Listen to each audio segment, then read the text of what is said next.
Bismillahirrahmanirrahim. Assalamualaikum warahmatullahi wabarakatuh.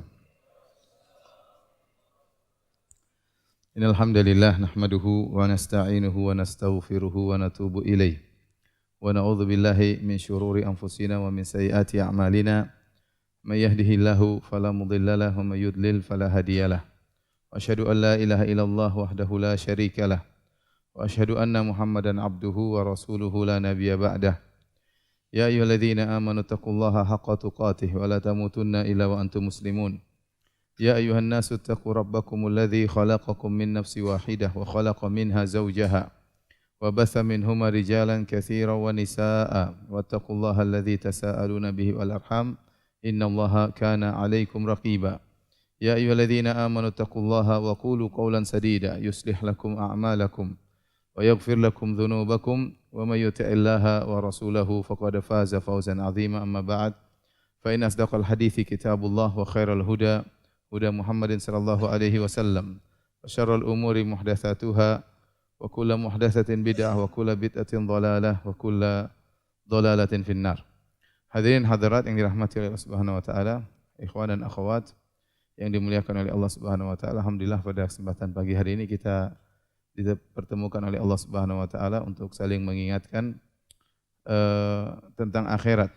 Salawat dan salam semoga tercurahkan selalu kepada junjungan kita Nabi Muhammad sallallahu alaihi wasallam dan juga kepada keluarganya serta seluruh pengikutnya yang setia hingga akhir zaman kelak. Insyaallah kita akan bahas pada kesempatan kali ini tentang perjalanan setelah kematian. Saya kasih judul tahapan setelah kematian ya. Secara umum pembahasan ini tentu hanya sekedar secara global, tidak secara detail karena masing-masing tahapan butuh pengajian tersendiri. Tapi harapan saya setelah kita melihat tahapan-tahapan ini kita akan memiliki gambaran yang global tentang bagaimana kesudahan kita setelah kita meninggal dunia ya. Dan tahapan-tahapan ini tidak ada dalil yang nas yang tegas untuk merangkai seluruh tahapan ini secara detail. Tetapi sebagian tahapan ada dalilnya, sebagian tahapan ijtihad di kalangan para ulama sehingga terkadang ada sedikit perbedaan di kalangan para ulama tentang tahapan-tahapan tersebut. Tapi mereka sepakat, semua itu ada tahapannya, hanya ada sebagian urutan tertib yang terkadang diperselisihkan oleh sebagian ulama karena tidak ada dalilnya yang tegas yang menunjukkan akan urutan tersebut. Secara umum tahapan-tahapan tersebut yang pertama adalah kematian ya. Kemudian yang kedua adalah barzakh, alam barzakh. Kemudian yang ketiga adalah mahsyar. Nanti di padang mahsyar ini ada namanya Al-Haud,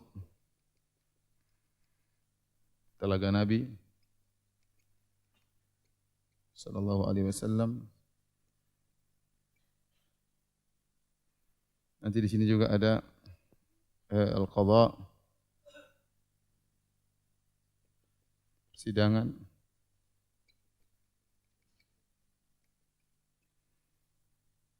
Setelah itu tahapan berikutnya adalah hisab. Setelah hisab kemudian mizan. Setelah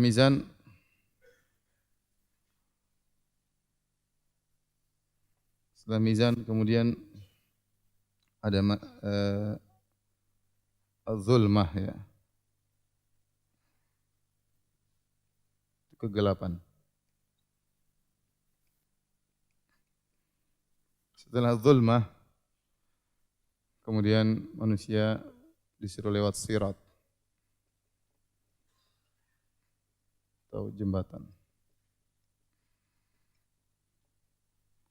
Kemudian sirat ada namanya qantarah. Ini setelah sirat. Baru kemudian surga ya. bagi yang tidak lolos lewat sirat, maka akan terjerumus kepada neraka jahanam. Baik, ini secara global, nanti mungkin ada di tengah-tengah penjelasan akan ada pembahasan secara detail ya tentang hal ini ya. Tapi kita akan bahas yang pertama tentang kematian. Tentunya sebelum kematian ada namanya kehidupan.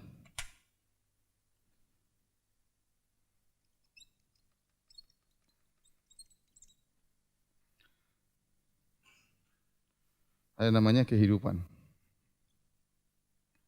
Kita tulis ini kehidupannya. Kehidupan ini ternyata hanya sebentar kalau kita bandingkan dengan apa yang setelah akhirat. Coba kita lihat kehidupan, sini titik kematian. Setelah itu di sini barzakh, alam barzakh. Setelah itu lanjutkan berikutnya mahsyar dan seterusnya. Kehidupan ini paling tidak cuma sekitar 60 sampai 70 tahun. Setelah itu kematian, alam barzakh bisa jadi ratusan tahun atau ribuan tahun. Mahsyar 50.000 tahun. Setelah itu dan seterusnya abadi. Jutaan tahun, miliaran tahun, triliunan tahun. Oleh karena tatkala Nabi berbicara tentang kehidupan, kata Nabi SAW, a'maru ummati ma baina sittin ila sab'in wa aqalla man yajuzu dzalik. Kata Nabi SAW, umur umatku antara 60 sampai 70 tahun. Dan hanya sedikit yang lewat dari 70 tahun. Rata-rata ya umat Muhammad SAW rata-rata meninggal antara 60 sampai 70 tahun. Ini yang menunjukkan umur kita kira-kira segitu ya. Sebagian kita ada yang sudah hampir 60, sebagian kita yang sudah lewat 60. Coba yang sudah lewat 60 angkat tangan coba. Yang sudah 60. Ntar lagi berarti. Yang sudah lewat 70, yang sudah lewat 70 angkat tangan. Ya, sudah enggak ada coba. Yang lewat 70 angkat tangan. Udah enggak ada. Saya ulangi lagi, yang lewat 70 angkat tangan. Benar-benar enggak ada. Bagaimanapun orang ya, mau hidup dia tidak bisa selama-lamanya. Ya. Dia akan sampai pada titik di mana dia akan meninggal dunia. Oleh karena Allah Subhanahu wa taala di antara rahmat Allah, Allah memberikan tanda-tanda kepada kita.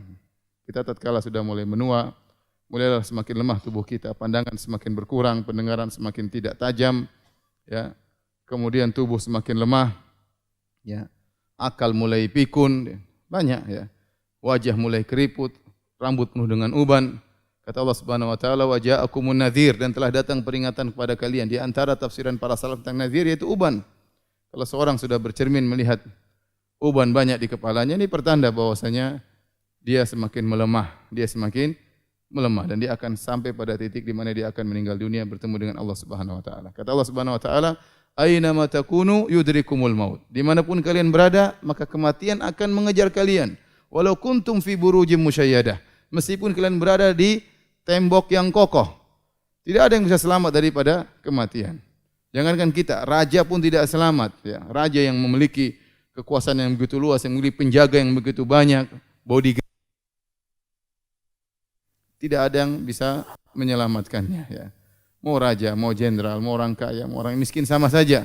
Oleh karena tatkala malaikat maut datang menemui Nabi Daud alaihissalam, maka Nabi Daud bertanya, "Man anta, siapa engkau?"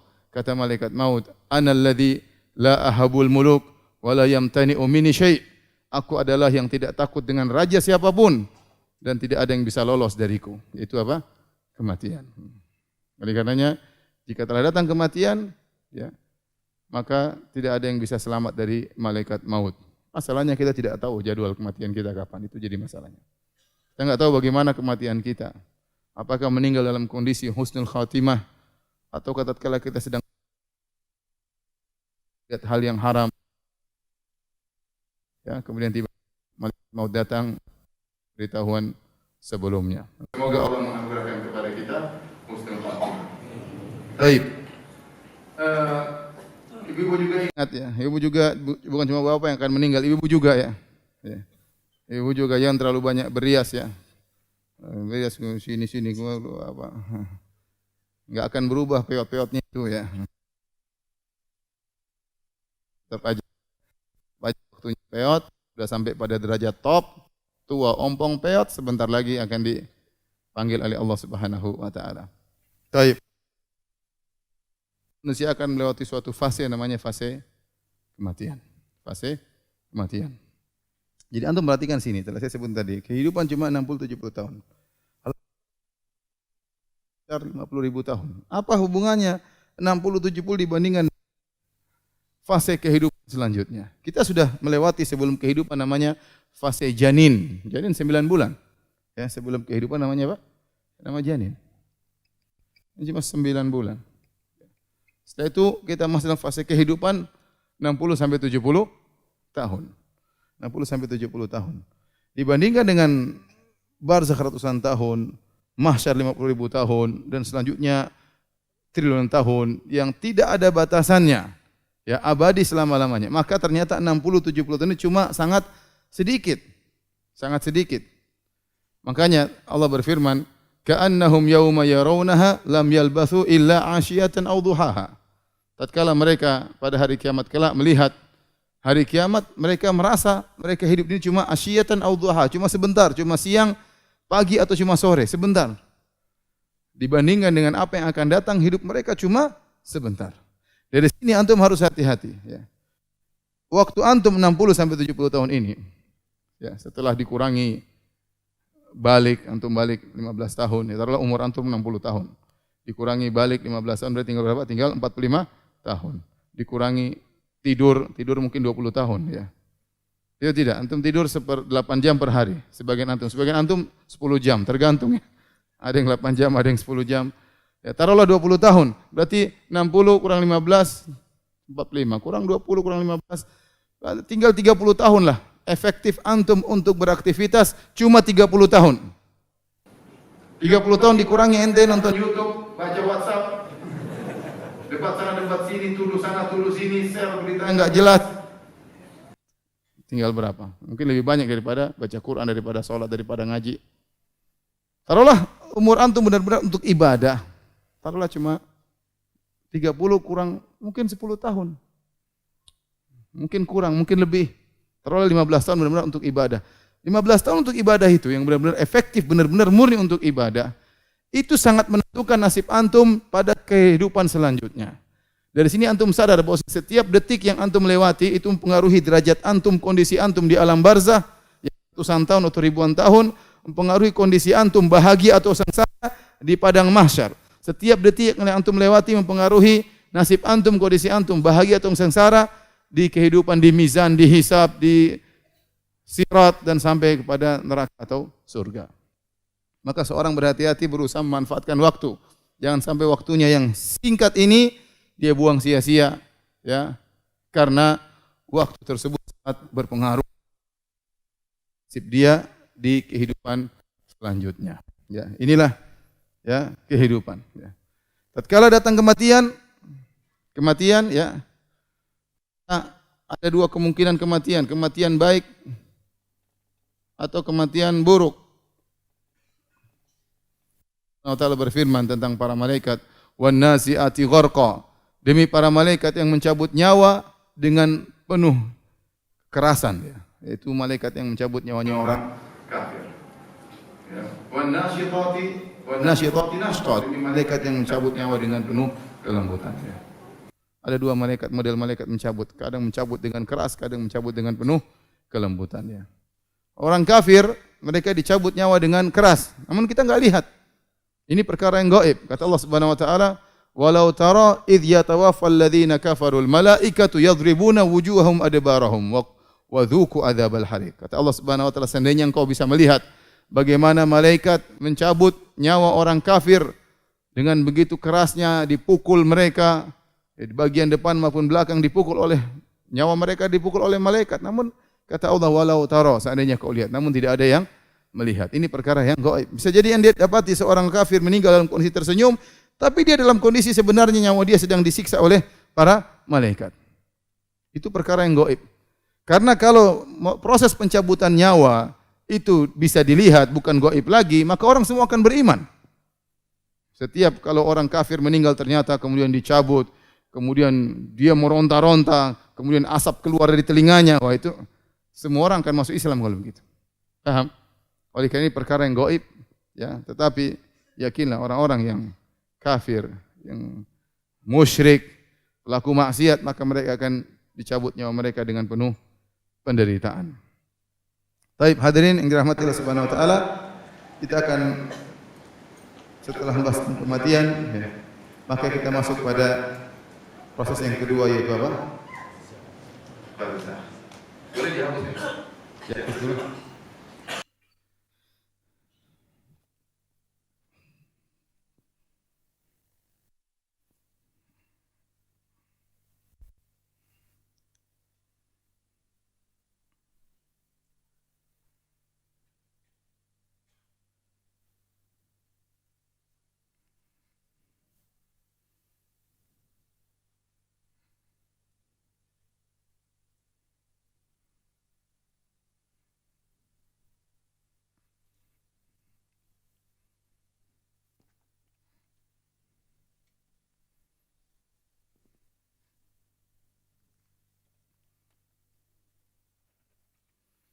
Alam barzakh ya. Alam barzakh. Barzakh secara bahasa ya, secara bahasa artinya apa namanya? Yaitu yang tengah-tengah, pemisah antara satu dengan yang lainnya, itu pemisah. Maksudnya pemisah antara alam dunia, perantara, bukan pemisah, perantara.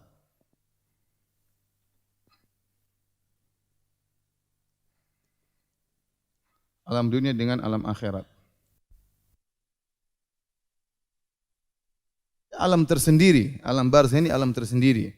Jadi sebelum orang masuk ke alam akhirat, dia mampir dulu namanya alam barzakh. Oleh karenanya Allah mengatakan dalam Al-Quran, hatta zurtumul maqabir, sampai kalian menziarahi kuburan. Ziarah menunjukkan tidak selamanya dalam kuburan itu hanya sekedar ziarah. Setelah itu kalian akan masuk pada tahapan yang selanjutnya, selama-lamanya itu alam akhirat. Nah, tatkala seorang dalam alam barzakh, ini alam tersendiri, alam barzakh, ya. Seorang begitu meninggal dunia, dia nyawanya dicabut dan dimasukkan dalam satu alam namanya alam barzakh. Cuma alam barzakh ini sering dinamakan dengan alam kubur. Kenapa? Karena kebanyakan orang kalau meninggal dikubur. Kebanyakan orang kalau meninggal dikubur sehingga disebut alam apa? Alam kubur. Padahal meskipun dia tidak dikubur, dia akan masuk dalam alam barzakh. Dikubur enggak urusan. Dia akan masuk dalam alam barzakh, ya. Oleh karenanya Allah sebutkan tentang Fir'aun yang disiksa oleh Allah di alam barzakh sekarang. Kata Allah Subhanahu wa taala, "An-naru yu'raduna 'alaiha ghuduwan wa 'ashiyya, wa yauma taqumu sa'atu adkhilu ala fir'auna asyaddal 'adzab." Api neraka sekarang dipaparkan kepada Fir'aun dan bala tentaranya setiap pagi dan setiap petang. Wa yauma taqumus sa'ah, nanti pada hari kiamat kelak, kata Allah, adkhilu ala fir'auna asyaddal adzab, masukkanlah Fir'aun dan bala tentaranya kepada azab yang lebih pedih. Kata para ulama, ini dalil tentang azab kubur. Karena Fir'aun dan bala tentaranya sekarang sedang diazab. Nanti pada hari kiamat kelak, kata Allah, adkhilu ala fir'auna asyaddal adzab, masukkanlah Fir'aun kepada azab yang lebih pedih. Padahal kita tahu bahwasanya Fir'aun dan bala tentaranya tidak dikubur. Mereka tenggelam di Laut Merah. Bahkan Fir'aun jasadnya selamat, kata Allah, fal yauma nunajjika bi badanika litakuna liman khalfaka ayah wa inna katsiran minan nasi an ayatina laghafilun. Kata Allah Subhanahu wa taala, pada hari ini kami selamatkan jasadmu wahai Fir'aun. Jadi Fir'aun jasadnya selamat, tidak dikubur. Bahkan konon sampai sekarang masih ada dijadikan mumi.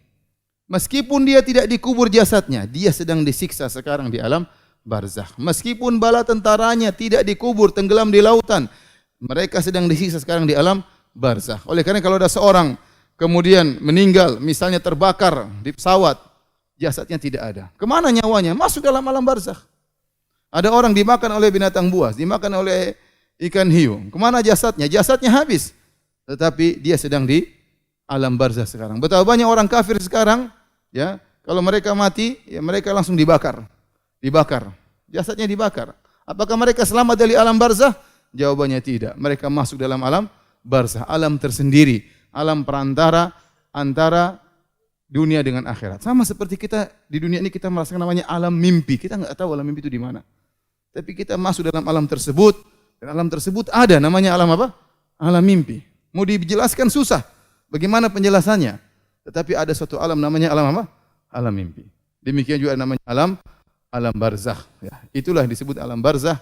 Maka tidak ada namanya kalau orang sudah meninggal dunia kemudian roh bergentayangan itu enggak ada. Ya. Sudah meninggal dunia rohnya pasti masuk alam barzakh. Apakah mendapatkan kenikmatan ataukah mendapatkan apa? Siksaan. Ya. Adapun roh-roh yang katanya bergentayangan, jadi mak lampir, jadi sundul bolong, ya, itu hanyalah jin-jin yang menjelma menjadi bentuk-bentuk yang menakutkan, menjadi bentuk-bentuk yang menakutkan. Dan sebagaimana sering kita sampaikan, demikianlah ya, jin-jin menjelma sesuai dengan tingkat ekonomi masing-masing. Kalau di luar negeri jinnya keren-keren, pakai jas ya, pakai dasi ya, mantap ya. Di sini ya bajunya enggak ada, sundul bolong, rambutnya belum mandi dan berbagai macam. Paling keren-keren si manis jembatan Ancol ya. Baik. Ikhwan dan akhwat yang dirahmati oleh Allah Subhanahu wa taala. Antum tahu antum berapa lama di alam barzah nanti? Antum enggak tahu. Betapa banyak nenek moyang kita sudah lama di alam barzah. Ada yang sudah ratusan tahun. Ada yang mungkin kakek mungkin sudah 1000 tahun lebih di alam barzah. Menanti kapan ditiupkan sangkakala? Kapan tiba hari kiamat? Nah, berarti kita di alam barzah ini lama sekali, lama sekali. Sangat lama. Tidak ada bandingannya dengan kehidupan kita di dunia. Kemudian kita di alam barzah kita akan sendirian. Oleh karenanya dalam hadis kata Nabi SAW, yatba'ul mayyita thalath. Sungguhnya mayat akan diikuti oleh 3. Ahluhu wa maluhu wa amaluhu. Keluarganya akan mengantarnya ke pemakaman. Hartanya akan ikut, mungkin mobilnya, mungkin budaknya, pembantunya akan ikut dia ke pemakaman. Wa amaluhu dan amal dia juga akan ikut ke pemakaman. Kata Nabi SAW, fayarji al-ithnan. Yang 2 akan pulang, wa yabqa wahid. Yang pulang, keluarganya akan pulang, hartanya akan pergi, tersisa dia bersama amalnya. Dan itu benar. Antum akan sendirian. Ya. Apakah istri antum mau dikuburkan sama antum? Tidak mau. Anak-anak juga tidak akan dikubur sama antum. Padahal istri kita waktu kita masih hidup mengatakan, Abi, kita akan sehidup semati. Begitu kita mati, istri kita enggak mau masuk ke kuburan bersama kita. Setelah habis masa iddahnya, dia akan kawin lagi. Ingat bapak-bapak, benar. Dia meninggal dalam kuburan sendirian. Dia habis masa iddah, sudah banyak yang ngelamar. Yang ngelamar kawan-kawan ini sendiri. Kawin lagi selesai. Apalagi ibu-ibu. Ibu-ibu meninggal, bapak-bapak enggak ada masa iddah, langsung kawin. Jangankan sudah meninggal, belum meninggal saja sudah kawin, apalagi sudah meninggal. Berarti kita akan sendirian di alam tersebut. Yang menemani kita cuma amal kita. Harta kita mau kita tinggalkan semua, rumah mewah yang begitu kita habisin keringat semuanya untuk bangun rumah tersebut. Menanggung utang yang begitu banyak akan kita tinggalkan. Mobil-mobil yang kita beli akan kita tinggalkan. Tidak sepeser rupiah pun yang kita bawa ke dalam kuburan. Oleh karena kita berpikir cerdas. Harus banyak amal agar kita bisa bawa dalam kuburan. Anda ingin harta Anda bisa berubah menjadi amal, sedekahkan di jalan Allah. Maka akan jadi amal yang menemani Anda di kuburan. Karena kumpulkan, tidak Anda sedekahkan di jalan Allah Subhanahu wa taala, akan Anda tinggalkan. Setelah itu Anda akan dalam alam barzah sendirian. Oleh karena itu Allah mengatakan, biasakanlah diri Anda tatkala di dunia, biasakanlah kita untuk sering beribadah dalam berkhulwat bersama Allah Subhanahu wa taala, bersendirian. Karena kita akan lama bersendirian di alam barzakh ini. Kalau kita terbiasa berkhulwat dengan Allah Subhanahu wa taala, maka kita akan mudah menghadapi alam barzakh. Benar, kita tatkala di dunia ada kebahagiaan kita rasakan tatkala kita bertemu dengan keluarga, bertemu dengan istri, bertemu dengan anak-anak. Kita merasa bahagia bertemu dengan kawan-kawan, kita merasa bahagia tatkala menghadiri pengajian, bertemu dengan sahabat-sahabat. Tapi latih diri kita untuk mencari kebahagiaan dengan bersendirian. Bahagia tatkala baca Quran sendirian. Bahagia tatkala bangun malam salat sendirian. Istri tidur biarin aja ya. Kita salat sendirian. Bahagia tatkala kita meskipun banyak orang tapi kita punya dunia sendiri, dunia dengan Allah Subhanahu wa taala, ya. Kita lagi ramai-ramai buka Quran, baca sendiri. Biasakan demikian karena nanti kita di alam barzakh ratusan tahun kita bakalan sendirian. Siapa yang temani Anda? Enggak ada kecuali amal soleh Anda. Ini alam barzakh.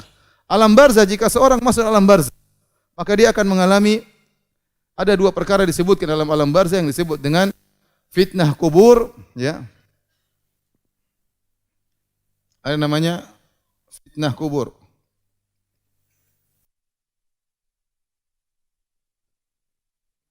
Azab atau nikmat kubur. Adapun fitnah kubur itulah pertanyaan malaikat mungkar dan nakir.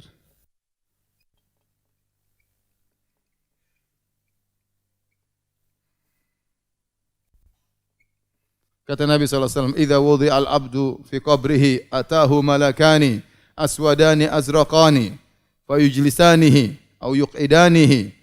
Kata Nabi SAW, jika seorang diletakkan dalam kuburannya, maka datanglah dua malaikat yang berwarna hitam dan berwarna biru.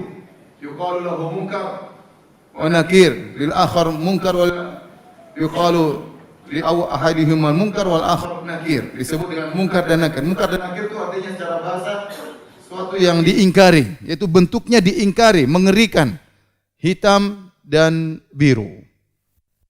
Dan bertanya kepada hamba. 3 pertanyaan. Man rabbuk? Wa man nabiyyuk? Wa madinuk? Itu aja. Siapa Tuhanmu? Apa agamamu? Siapa nabimu? Kalau kita ditanya sekarang, kita bisa jawab. Jangankan kita, orang kafir pun bisa jawab. Ditanya orang bahlul-bahlul kafir-kafir itu. Siapa Tuhannya orang Islam? Mereka bilang siapa? Allah, mereka tahu. Siapa nabinya orang Islam? Mereka bilang apa? Muhammad. Siapa agamanya orang Islam? Ya orang agama Islam. Semua orang bisa jawab. Tetapi tatkala datang malaikat, jawab dengan keimanan. Tidak semua orang bisa menjawab. Orang-orang munafik, datang dalam hadis orang-orang munafik yang mereka kenal betul siapa Rasulullah SAW.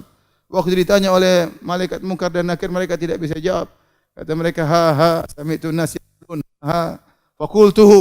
Aku mendengar orang mengatakan sesuatu, aku pun ikut-ikut. Siapa? Dia enggak bisa jawab. Padahal dia tahu siapa Nabi selama semasa hidup. Tapi saking mengerikannya, saking takutnya, file-filenya lupa semuanya. Dia enggak bisa jawab. Itulah mengerikan. Ini suatu yang menyakitkan kata sebagian ulama. Kenapa? Dia sebenarnya tahu jawabannya, tapi dia lagi lupa. Sehingga waktu dia mau jawab, dia berusaha ingat, enggak bisa-bisa. Padahal malaikat mungkar nakir ingin apa? Pentung kepalanya. Mau jawab enggak bisa, mau jawab enggak bisa. Itu penderitaan yang luar biasa. Padahal dia tahu, dia berusaha ingat. Enggak bisa. Oleh karenanya, menjawab pertanyaan malaikat mungkar dan nakir ini butuh keimanan. Butuh keimanan. Maka Allah berfirman, "Yutsabbitullahu alladhina amanu bil qawli tsabiti fil hayatid dunya wa fil akhirah." Allah mengkokohkan perkataan orang-orang yang beriman di dunia dan di akhirat. Di antaranya orang-orang beriman dikokohkan jawabannya tatkala di alam barzakh. Waktu ditanya oleh malaikat mungkar dan nakir, maka dia bisa jawab pertanyaan tersebut. Kalau dia bisa jawab, maka dia akan merasakan nikmat kubur. Kalau dia tidak bisa jawab, dia akan merasakan siksa kubur. Siksa kubur saya katakan siksa dalam alam tersendiri. Hukum asalnya tidak kelihatan siksa kubur ini. Namun terkadang Allah memperlihatkan pada sebagian, terkadang. Namun pada asal ini alam tersendiri. Tidak ketahuan bagaimana. Yang mengatakan, Ustaz gimana kita gali kuburan enggak ada apa-apa. Itu alam tersendiri. Namun terkadang Allah menampakkan supaya sebagian kecil aja agar orang sadar. Tapi pada asalnya Allah tidak menampakkan alam tersendiri. Tidak ada yang tahu tentang adab tersebut. Ya. Tapi dalam hal disebutkan tentang orang-orang di adab kubur. Seperti orang di adab kubur karena tidak bersih tatkala cebok. Ada orang di adab kubur karena suka namimah, mengadu domba. Ada orang di adab kubur karena berdusta. Nabi melihat seorang dia disiksa. Ada orang datang kemudian merobek bibirnya, kemudian dirobek sampai ke lehernya. Setelah itu orang itu pindah ke sebelah, robek lagi sebelah kiri. Waktu dirobek sebelah kiri, yang kanan sudah sembuh. Kemudian pindah lagi ke sebelah kanan, robek yang kiri sudah sembuh. Terus dirobek ganti-gantian, kanan kiri. Maka Nabi bertanya, "Man hadza? Siapa ini?" Maka dikatakan kepada Nabi sallallahu alaihi wasallam, "Amar ra'aita alladhi yushaqqu shidquhu fakadzdzabun yakdzibu bil kadzbah fahtuhmalu anhu hatta tablughul afaq." Adapun orang yang kau lihat bibirnya dirobek, mulutnya dirobek, adalah seorang pendusta. Dia berdusta dengan satu dusta, maka dusta tersebut diambil darinya dan disebarkan di penjuru dunia. Disiksa demikian sampai hari kiamat. Bayangkan sekarang ini orang dusta macam-macam, bikin berita hoax, kemudian tinggal enter, beritanya tersebar ke seluruh penjuru alam semesta. Dusta dia lakukan. Waliyadzubillah. Oleh karena seorang berhati-hati ya, alam barzakh jangan sampai dia binasa di alam barzakh tersebut. Maka seorang persiapkan dirinya untuk bisa bertemu dengan alam barzakh dengan malaikat mungkar dan nakir. Setelah alam kubur, yang kedua namanya hari kebangkitan. Hari kebangkitan.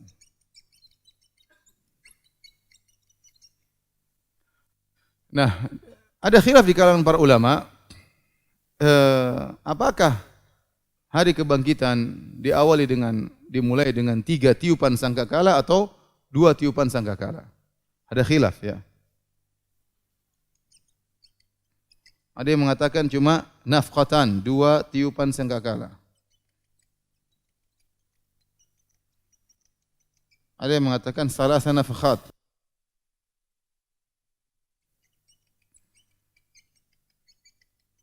Adapun tiupan sangkakala tersebut, pertama disebut dengan nafkhatul faza'.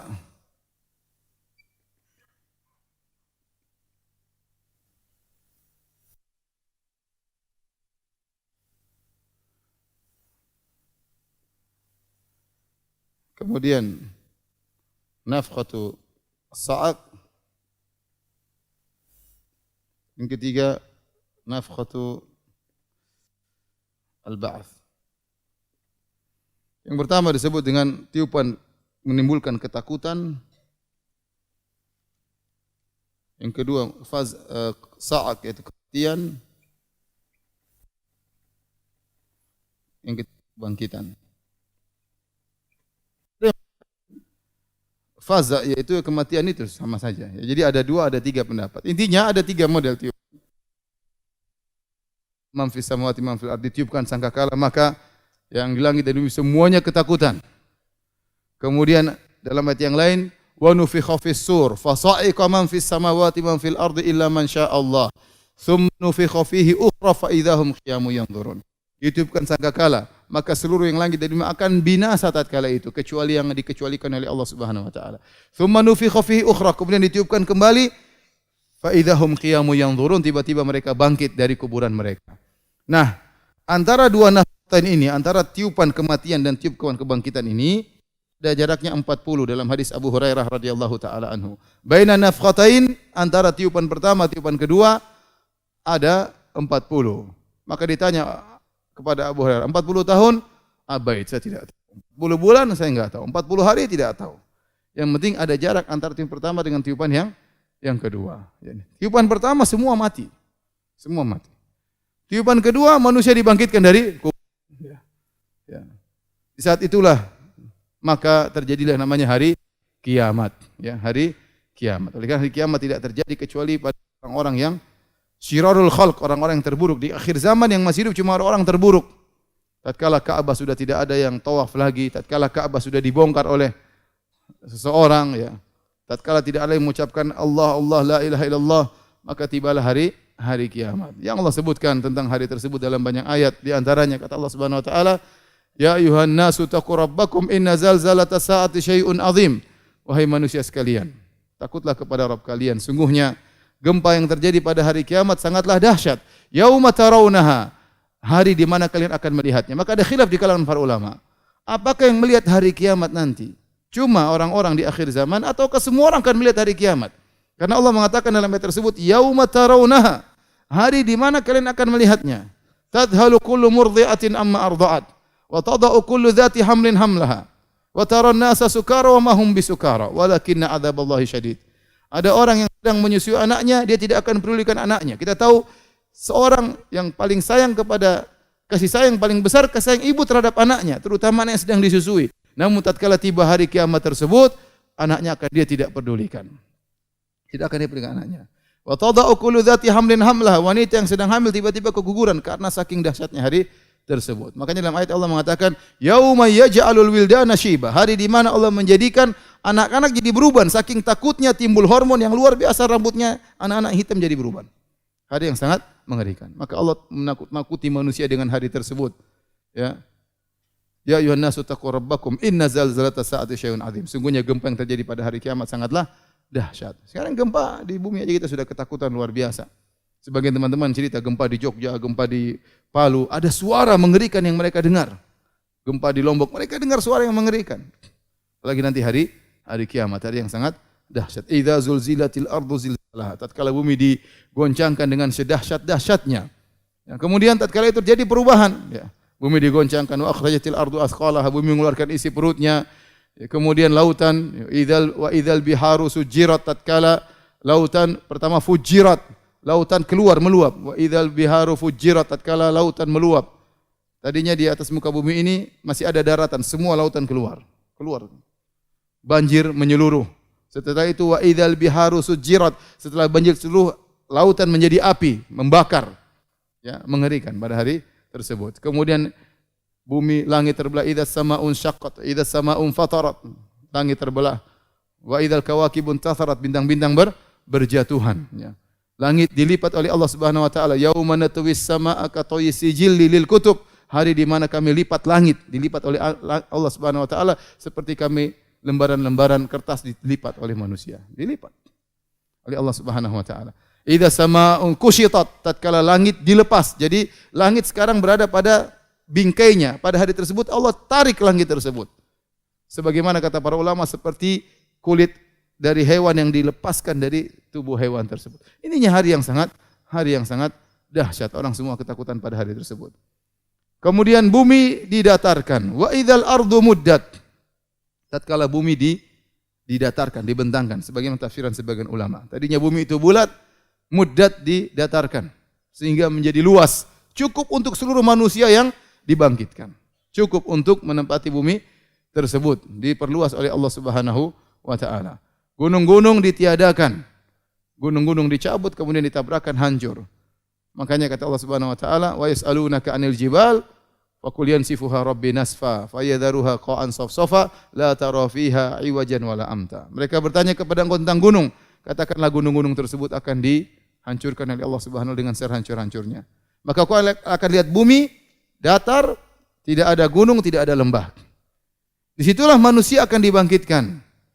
Kata Nabi SAW, yuhsyarun nasu yaumal qiyamati ala ardin bayda safra ka kursatin naqi laisa fiha ma'lamun li ahad.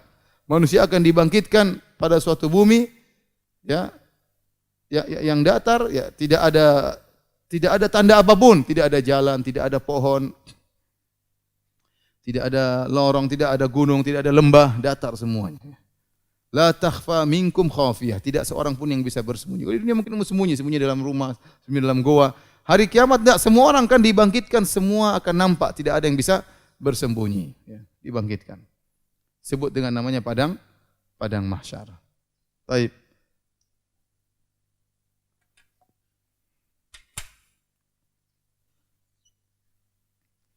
Padang mahsyar.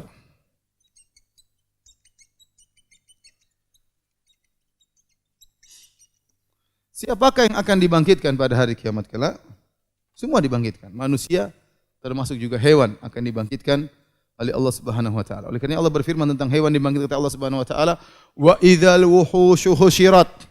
Tatkala binatang-binatang buas akan dibangkitkan. Wuhus, binatang-binatang buas akan dikumpulkan pada hari kiamat kelak, dikumpulkan. Demikian dalam ayat yang lain kata Allah Subhanahu wa taala, "Wa ma min dabbatin fil ardi wala ta'irin yatiru bi janahihi illa umamun amsalukum ma farratna fil kitabi min syai' thumma ila rabbihim yuhsyarun." Kata Allah, tidak ada hewan melata, tidak ada burung yang mengepakkan dua sayapnya kecuali seperti kalian juga.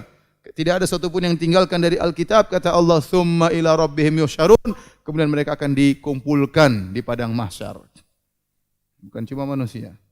Makanya Nabi SAW dalam Sahih Muslim hadis Abu Hurairah, kata Nabi SAW, la tu'addunal huquqa ila ahliha yaumal qiyamah hatta yuqada li syatil jalhan min syatil qarna. Sungguhnya kalian akan menunaikan hak-hak kepada pemiliknya sampai-sampai kambing yang tidak bertanduk akan mengambil haknya dari kambing yang menanduknya. Kapan? Hari kiamat. Berarti dibangkitkan semuanya.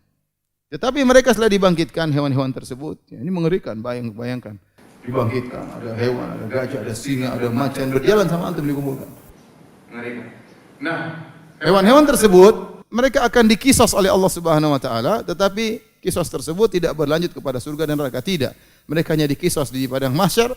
Setelah itu kuni turaba, jadilah kalian sebagai tanah. Setelah dikisos, ya, maka kemudian dirubah menjadi tanah. Saat itulah kemudian orang kafir melihat hewan menjadi tanah, kata mereka, ya laitani kuntu turaba. Seandainya saya menjadi tanah, selesai urusan. Cuma dikisos seperti hewan, kemudian selesai urusan. Tapi ternyata tidak. Kehidupan sana bagi manusia di akhirat kelak akan berlanjut selama-lamanya dan abadi. Nah, manusia dibangkitkan kata Nabi SAW. Bagaimana dibangkitkan? Yuhsyarun nasu, ya, kata Allah Subhanahu wa taala, khusya'an absaruhum yakhrujuna minal ajdathi ka'annahum jaradun muntashir. Mereka dibangkitkan dalam kondisi mata mereka terbelalak. Yakhrujuna minal ajdath, mereka keluar dari kuburan. Ka'annahum jaradun muntashir, seperti belalang yang bertebaran, bingung mau kemana. Anda tahu belalang kalau datang ke sana, ke kanan, ke kiri, ke atas, ke bawah, bingung. Manusia keluar atau kaget melihat kondisi seperti itu, bingung mau kemana. Manusia keluar dengan demikian. Kemudian mereka dibangkitkan dalam kondisi kata Allah, kata Nabi SAW, yuhsyarun nasu yaumal qiyamati hufatan, uratan, gurlan buhman. Manusia dibangkitkan oleh Allah pada hari kiamat kelak dalam kondisi hufatan, tidak pakai alas kaki. Uratan, tidak berpakaian. Gurlan, belum disunat. Buhman, tidak ada harta yang dia bawa sama sekali. Itu kondisi kita nanti akan dibangkitkan. Ya akhi, ente dibangkitkan tidak ada yang ente bawa sama sekali.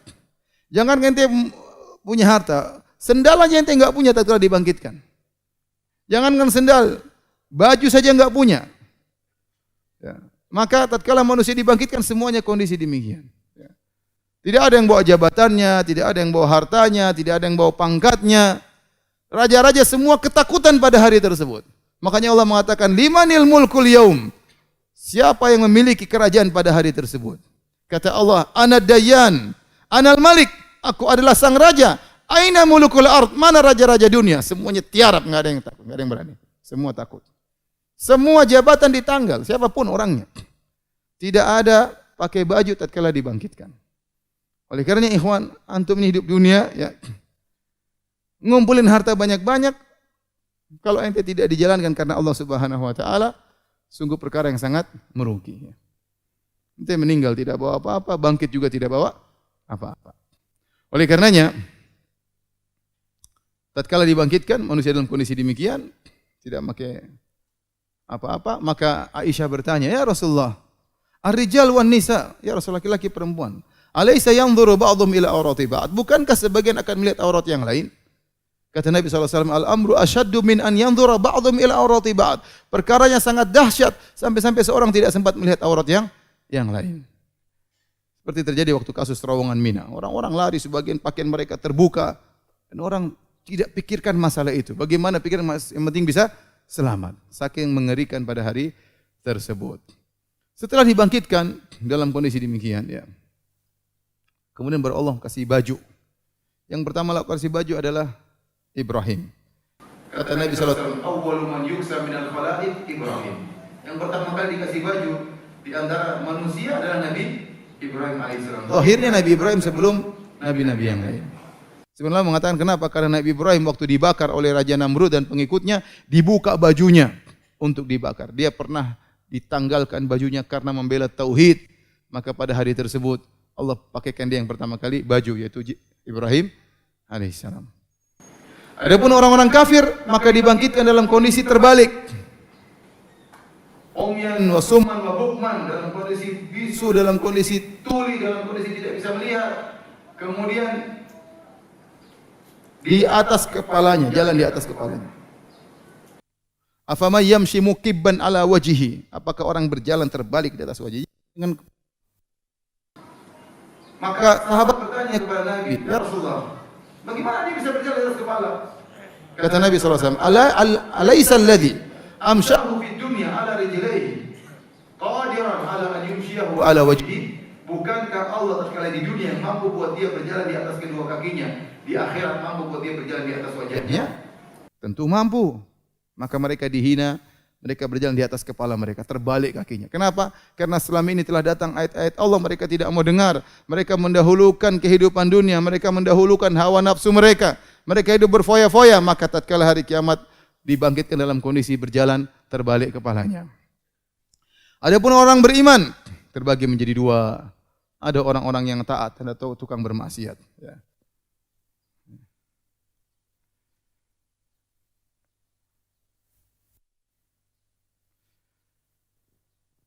Kata Allah Subhanahu wa taala, "Yauma nahsyurul muttaqina, yauma nahsyurul yauma" dalam ayat itu al-muttaqina ila rahmani wafda ya. Dalam surat Thaha atau surat Maryam ya.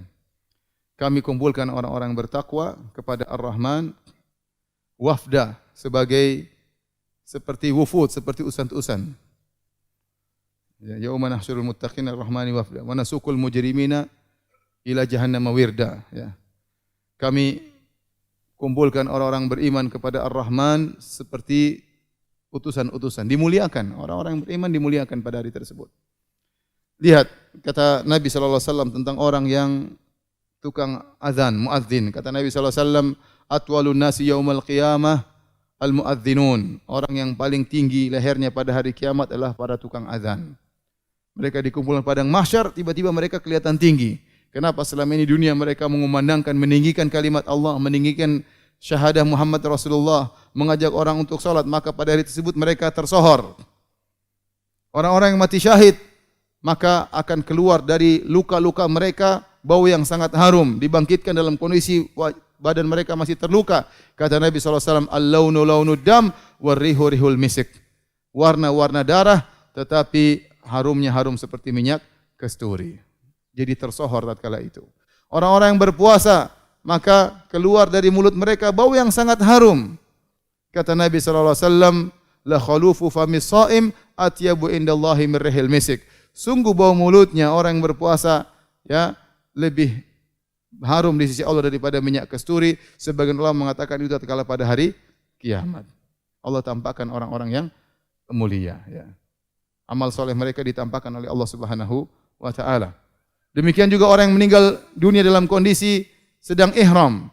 Kata Nabi sallallahu alaihi wasallam, "Fa innahu yub'atsu yaumal qiyamati mulabbiyan." Sungguhnya dia akan dibangkitkan pada hari kiamat dalam kondisi bertalbiyah. Dibangkitkan sampai dia mengatakan labbaik Allahumma labbaik, labbaik la syarika laka labbaik. Orang semua lihat. Pemuliaan kepada orang-orang yang bertakwa kepada Allah Subhanahu wa taala. Sebaliknya orang-orang yang tukang maksiat Allah bongkar juga pada hari tersebut.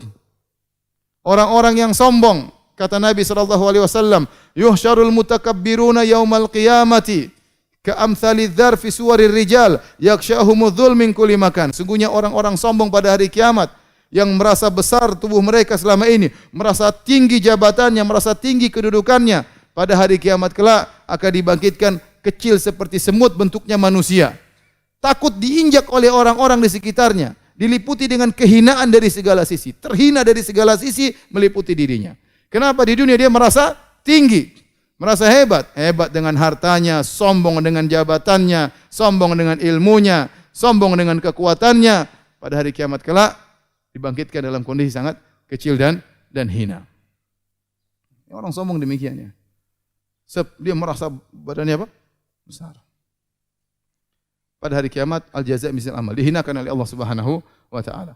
Kemudian di antara yang dihinakan oleh Allah Subhanahu, orang suka minta-minta, enggak punya malu, minta terus minta padahal dia sudah punya.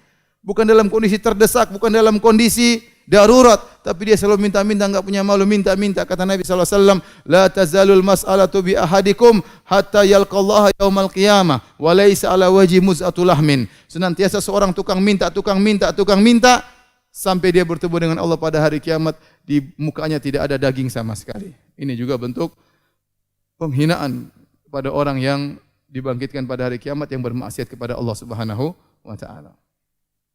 Orang yang suka menipu, likulli ghadirin liwa. Setiap orang penipu ada benar tertulis, dia ini penipu ini ketahuan. Oh ini dulu ya, ketahuan.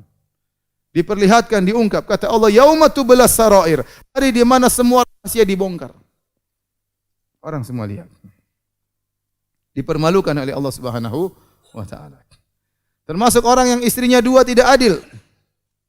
Hati-hati Bapak-bapak ya. Kata Nabi sallallahu alaihi wasallam, "Man kanat lahum ra'atani famala ila ihdahuma, jaa yaumal qiyamati wa shikkuhu ma'il." Barang siapa yang punya istri dua kemudian dia condong kepada salah satunya, maka datang pada hari badannya miring. Hati-hati ikhwan. Hati-hati. Saya ketemu beberapa orang poligami tidak bisa adil. Dia belum punya kemampuan untuk apa? Untuk adil, sudah nekat poligami. Nanti pada hari kiamat badannya miring. Ya akhi, ente kenapa ya akhi? Miring badannya. Ternyata dia tidak adil terhadap apa? Istrinya. Ini perkara yang menyedihkan. Sudah di atas sunnah, ternyata badannya apa? Miring. Tapi kalau ente adil, tenang aja, tegap, santai aja. Ini dipermalukan juga oleh Allah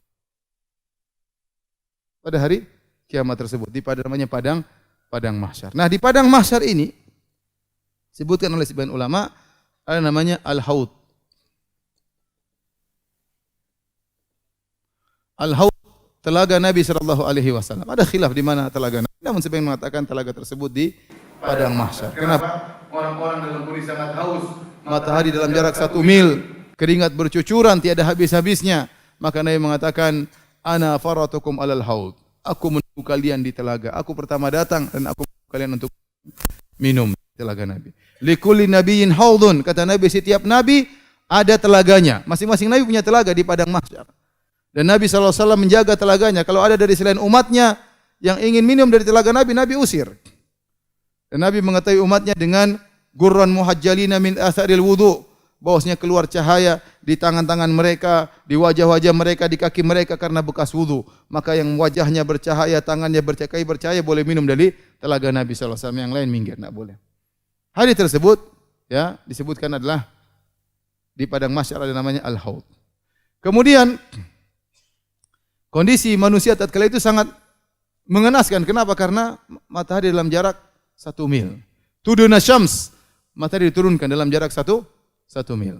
Maka orang seluruhnya kepanasan. Matahari sangat dekat, keringat bercucuran, namun mereka tidak mati-mati.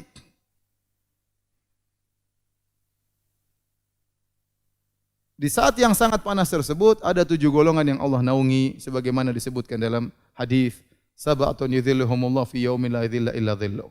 Ada 7 golongan yang Allah naungi pada hari kiamat kelak. Yang pertama adalah imamun adil, imam yang adil. Ini imam yang adil luar biasa, disebutkan pertama kali di antara 7 golongan yang dinaungi oleh Allah Subhanahu wa taala. Kenapa? Karena imam yang adil, pemimpin yang adil, pahalanya sangat luar biasa. Bahkan kata Syekhul Islam Ibnu Taimiyah rahimahullah taala, imam yang adil adalah afdhalul mujahidin. Orang mujahid yang terbaik adalah imam yang adil. Kenapa? Kalau dia berjuang memperjuangkan keadilan, yang bahagia jutaan manusia. Yang mendapatkan dampak dari keadilannya jutaan manusia. Dia menyenangkan jutaan manusia. Betapa banyak pahala yang dia dapatkan. Imam yang adil.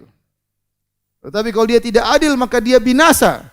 Dia mengeluarkan satu peraturan yang membuat celaka jutaan orang, sengsara jutaan orang. Dia akan dituntut oleh jutaan manusia kelak di hari kiamat kelak. Oleh karenanya ini kondisi yang sangat mengerikan. Seorang imam pemimpin bisa jadi dia meraih surga tertinggi, bisa jadi terjerumus dalam neraka jahanam sedalam-dalamnya. Imam yang adil. Ini orang yang paling mulia di antara 7 golongan tersebut. Yang pertama, imam yang adil. Dinaungi oleh Allah pada hari kiamat kelak dengan naungan arsy Allah Subhanahu wa taala. Yang kedua kata Nabi SAW, syabun nasya'a fi ibadatillah. Seorang anak muda yang tumbuh dalam ketakwaan kepada Allah Subhanahu wa taala. Dia masih muda, saatnya dia bersenang-senang, saatnya dia berfoya-foya, saatnya kesana kemari, jalan-jalan, pacaran, nonton bioskop, dia tinggalkan semuanya. Dia bertakwa kepada Allah, dia ngaji, dia salat, ya, dia puasa, maka dia akan dinaungi oleh Allah pada hari kiamat kelak. Kalau sudah tua-tua soleh ya biasa. Sudah sebentar lagi mati masih nakal. Sudah tua, rambut sudah putih semua, pergi ke masjid ya itu wajar. Yang hebat masih muda, sejak muda sudah ke masjid meninggalkan berbagai keglamoran kehidupan dunia. Ini makanya kata Nabi, syabun nasya'a fi ibadatillah. Anak muda yang hidup dalam ketakwaan kepada Allah. Yang ketiga, rajulani tahaba fillah, ijtama alaihi wa tafarraqa alaihi. 2 orang yang saling mencintai karena Allah. Mereka bertemu karena Allah, mereka berpisah karena Allah. Mereka bersahabat bukan perkara dunia, bukan karena dinar, bukan karena dolar, bukan karena rupiah mereka bersahabat. Karena iman kepada Allah Subhanahu wa taala. Mereka bersahabat bukan karena sama-sama hobi main bola, bukan karena sama-sama hobi main golf, bukan karena sama-sama orang Sunda, bukan sama-sama orang Papua, tidak, bukan karena dunia mereka bersahabat. Tapi mereka bersahabat karena engkau beriman, saya beriman, kita bersahabat. Ini akan dinaungi oleh Allah Subhanahu wa taala pada hari kiamat kelak. Bahkan Allah mencari mereka pada hari kiamat. Kata Allah, "Ainal mutahabbuna bi jalali?" Mana orang-orang saling mencintai karena aku? Al-yauma udhilluhum fi yaumin la dhilla illa dhilli. Hari ini aku akan naungi mereka, di hari tidak ada naungan kecuali naunganku, kata Allah Subhanahu wa taala. Yang keempat, rajulun qalbuhu mu'allaqun bil masajid. Seorang yang hatinya selalu rindu untuk ke masjid. Ini orang kerja di luar, cari nafkah, jualan, transaksi, berfikir, tetapi dia rindu kapan dikumandangkan azan. Ini ciri yang luar biasa. Kebanyakan kita sholat di masjid, tapi melangkah kaki menuju masjid dalam kondisi berat. Bangun tidur menuju masjid dalam kondisi berat. Masih berpikir, coba kalau hujan kita enggak ke masjid. Seandainya turun hujan kita bahagia, sholat di rumah. Ini orang enggak, dia semangat pergi ke masjid, rindu ingin ke masjid, betah di masjid. Dia bukan di masjid terus, dia kerja. Tapi hatinya di masjid. Yang dia pikir bagaimana masjid, kapan dikumandangkan azan. Berjalan menuju masjid dengan penuh semangat. Rajulun qalbuhu mu'allaqun bil masajid.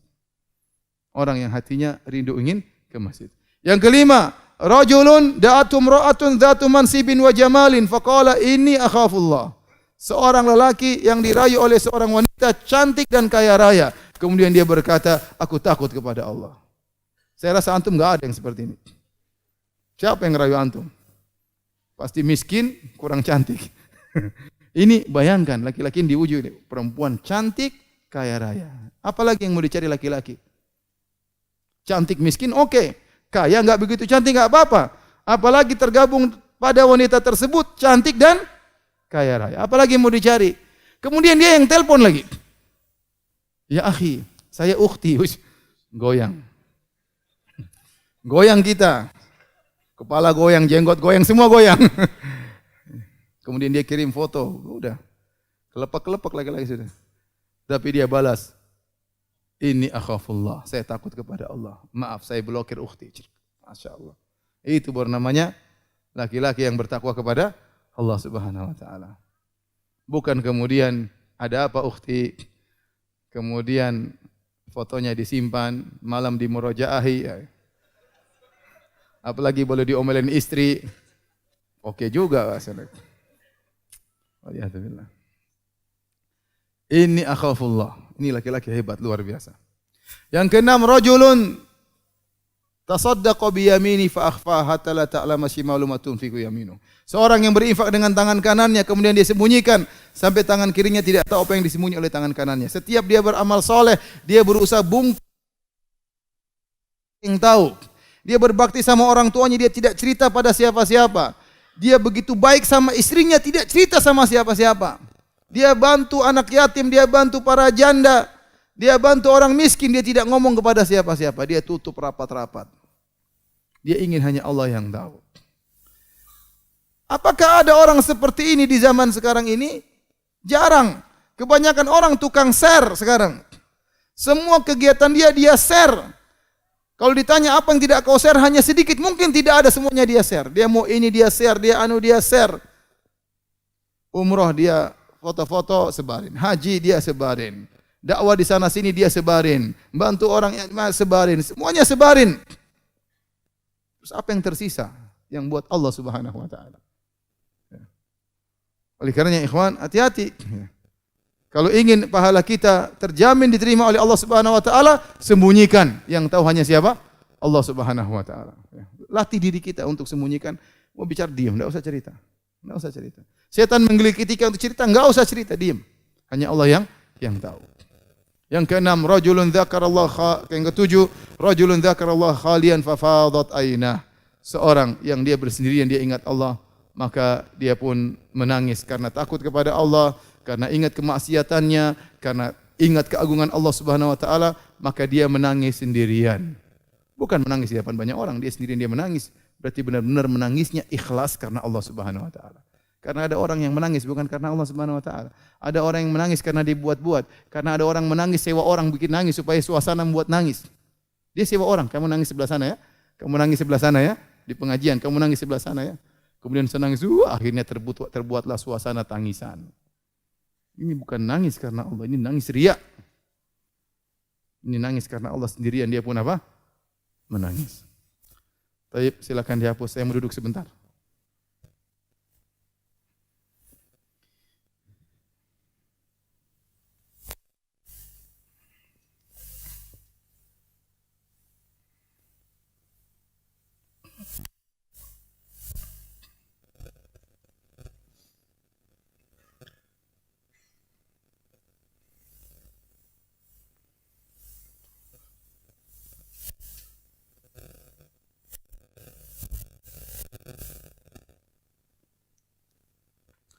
Baik, hadirin dan hadirat yang hati Allah Subhanahu wa taala.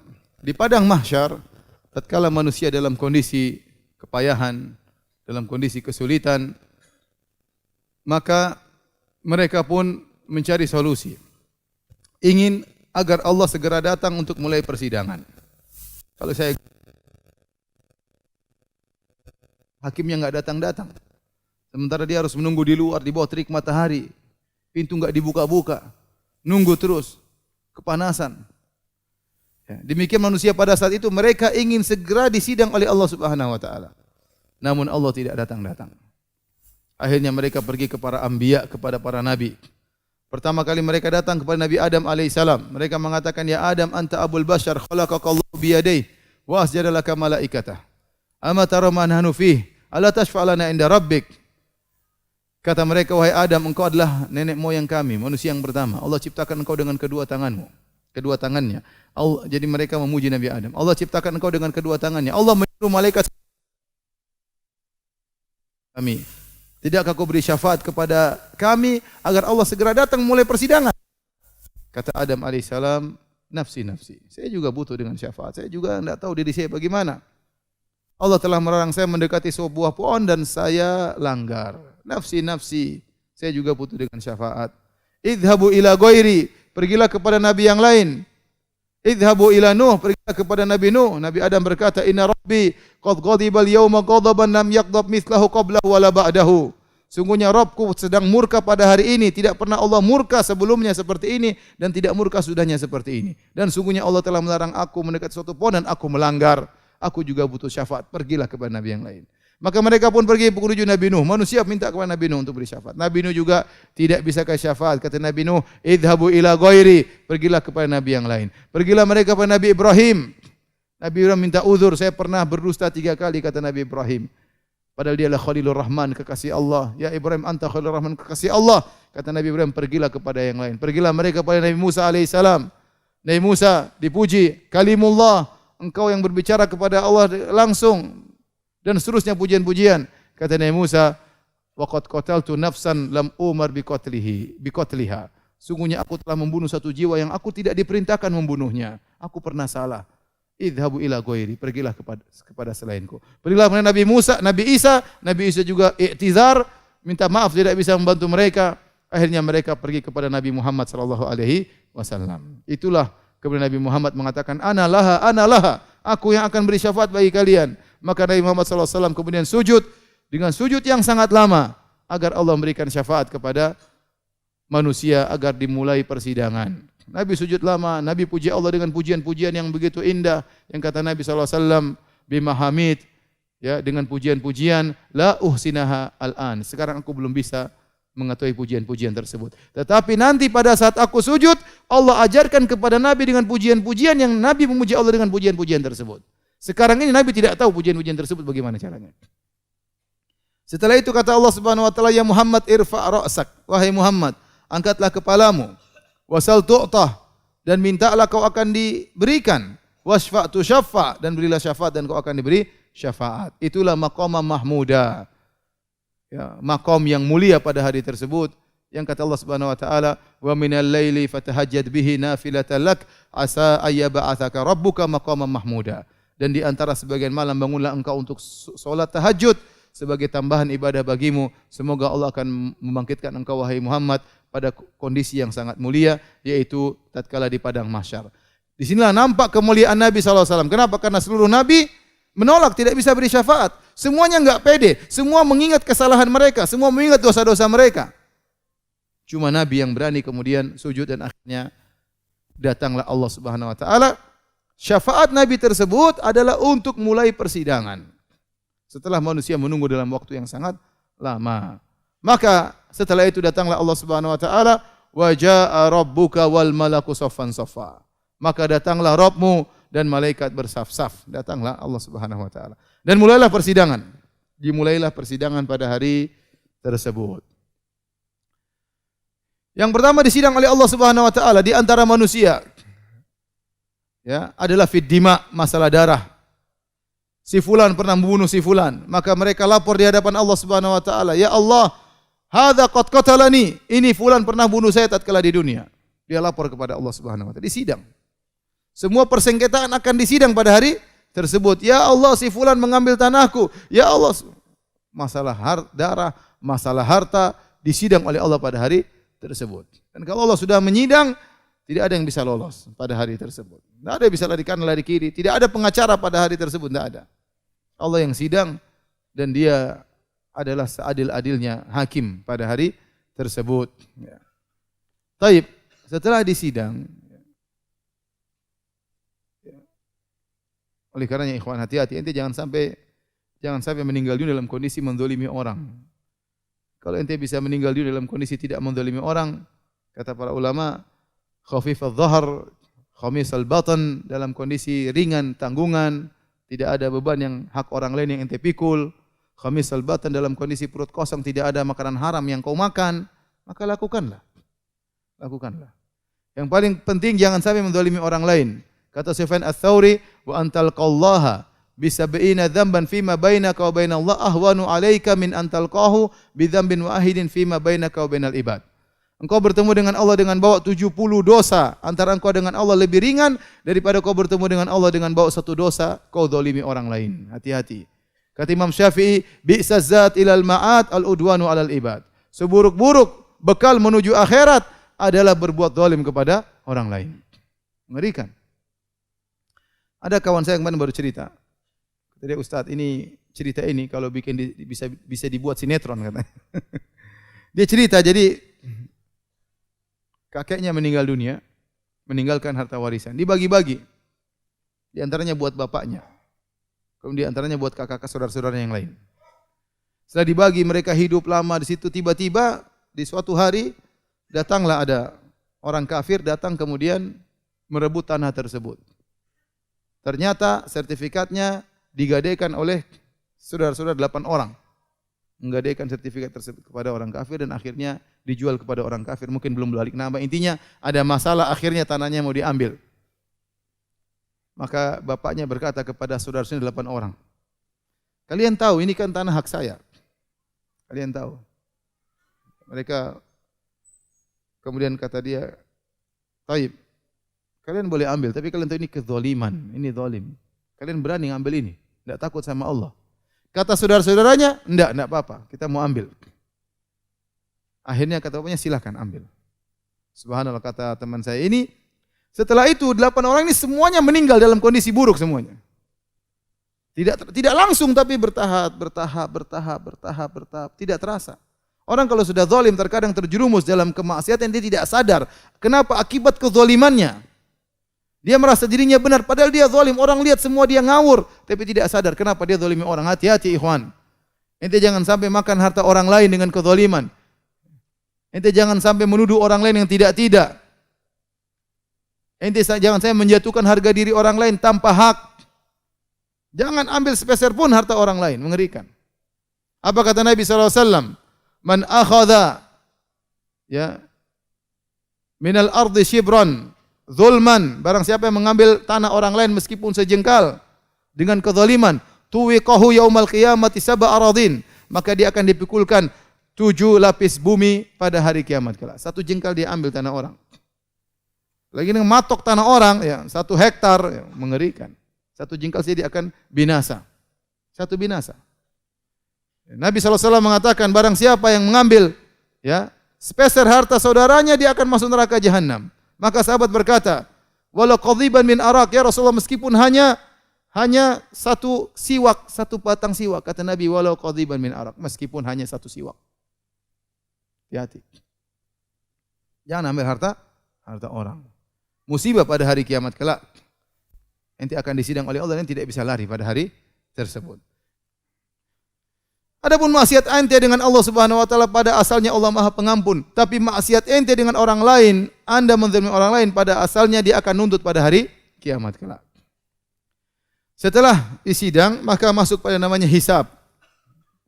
Hisab, kalau kita boleh katakan hisab, namanya bahasa Indonesia namanya audit, diaudit.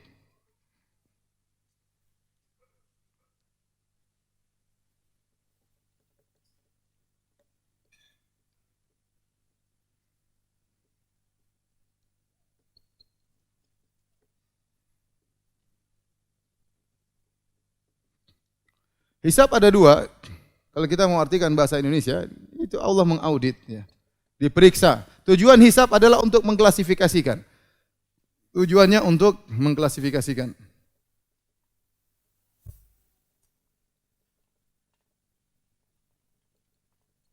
Mana yang dosa,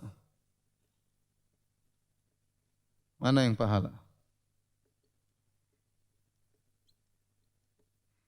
Dosa mana yang pahala. Saya beberapa waktu silam saya mengisi tentang hisab di teman-teman di kantor pajak. Saya bilang, ente hati-hati ente. Ngaudit orang, ente diaudit nanti oleh Allah pada hari kiamat kelak. Mengerikan ya. Ini ya. Nah, hisab ada dua, ya, ada namanya hisab yasir, hisaban yasiran, ya.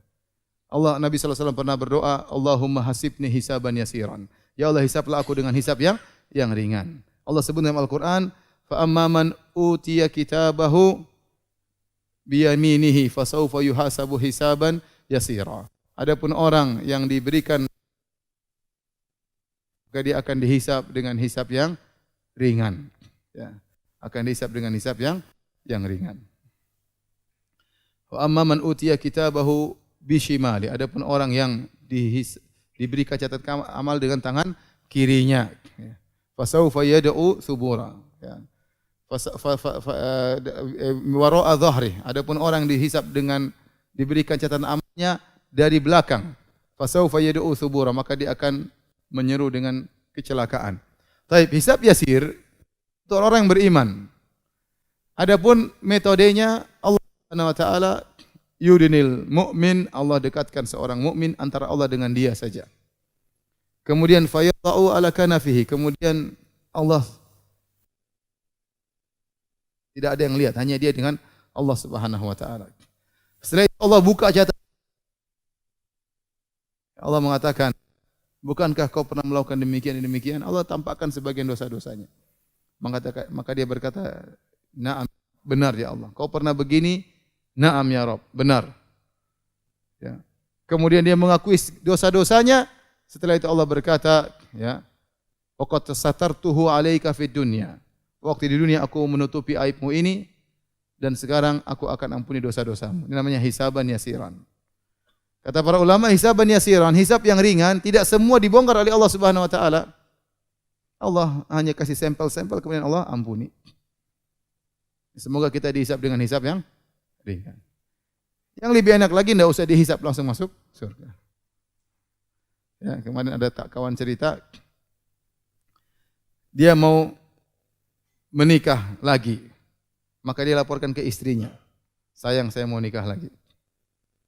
Kata istrinya, dia kira istrinya mau marah, mau apa, kata istrinya, tidak apa-apa.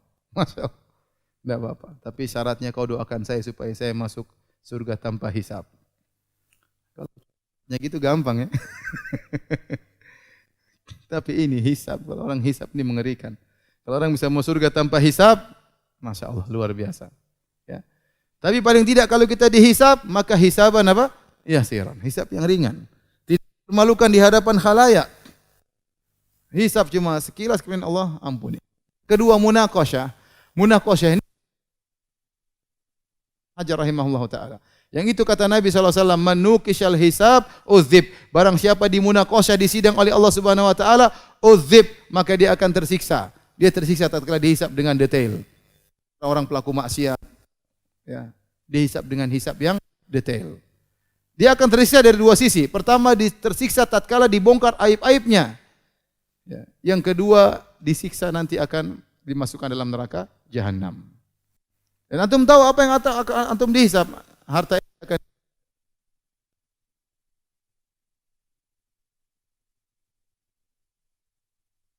lan tazula qadama 'abdin hatta yus'al an arba'. Tidak akan bergeser kaki seorang hamba sampai ditanya 4 perkara. Di antaranya an umri fima afnah, wa an syababihi fima ablah. Ya. Kemudian wa an ilmihi fima amila bihi. Ya. Wa an malihi min aina iktasabahu wa fima anfaqah. Ditanya tentang umurnya, kemana dia habiskan, masa mudanya, kemana dia habiskan. Kemudian hartanya dari mana dia dapatkan, kemana dia salurkan. Ditanya tentang amalnya, ilmunya, apa yang dia amalkan. Setiap hari belajar apa yang sudah kita amalkan. Ditanya oleh Allah Subhanahu wa taala. Yakin itu dihisab. Harta yang kita peroleh ditanya dari mana kau dapatkan, ke mana kau habiskan. Betapa banyak orang binasa dari pertanyaan pertama. Dari mana kau dapatkan harta?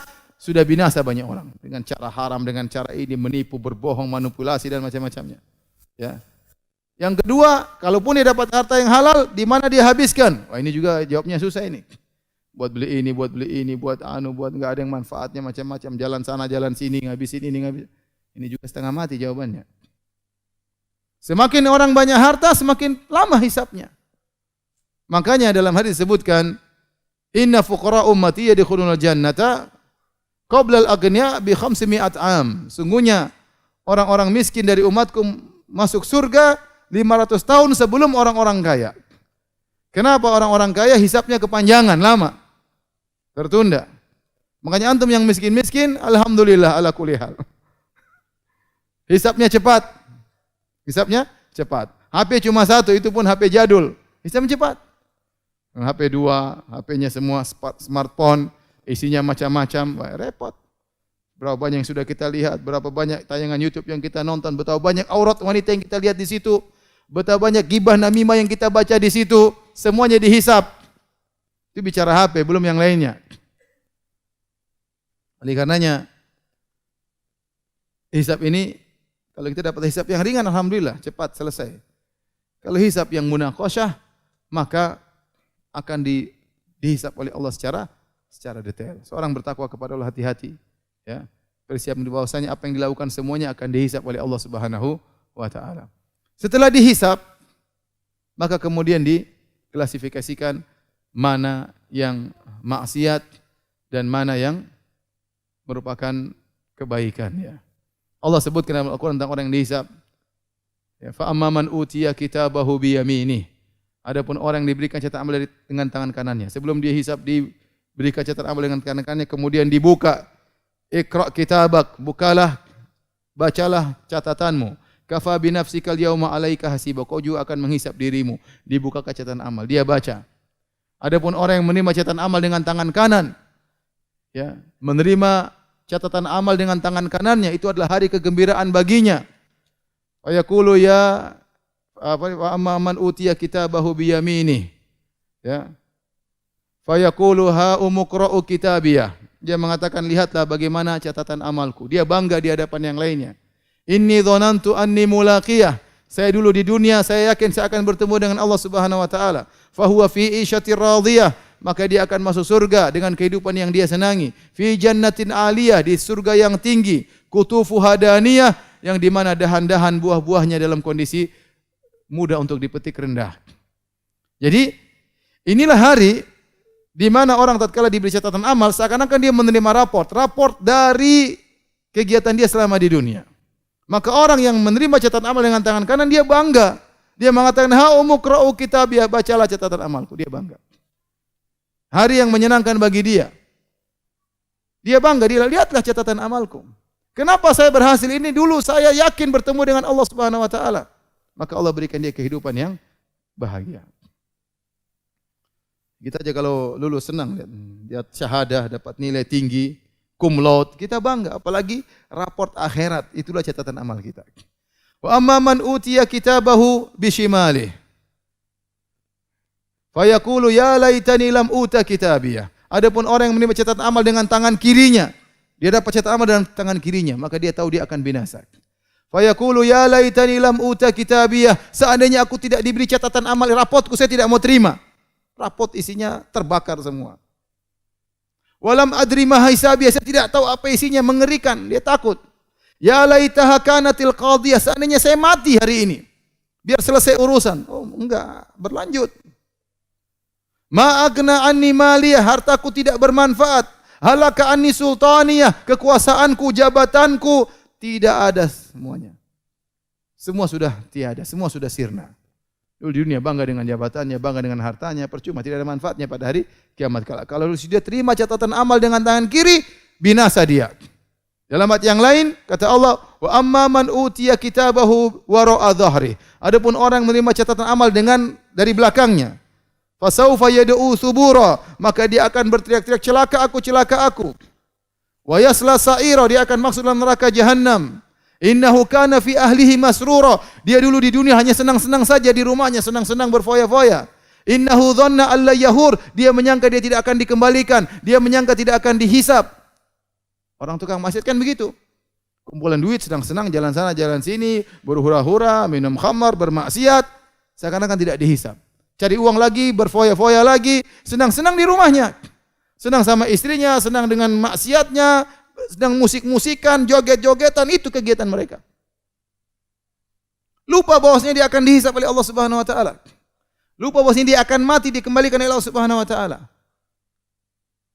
Allah menyebutkan dalam dua ayat. Pertama, dia menerima catatan amal dengan tangan kiri. Dalam ayat yang lain dia menerima catatan amal dari belakang. Sehingga para ulama menjamakan. Bagaimana caranya? Ada yang mengatakan dia menerima begini. Ada yang mengatakan tangannya tembus ke belakang kemudian menerima dari apa? Belakang, menembus dadanya. Intinya dia menerima catatan amal dengan kehinaan. Setelah itu akan dihisab. Taib. Setelah hisab,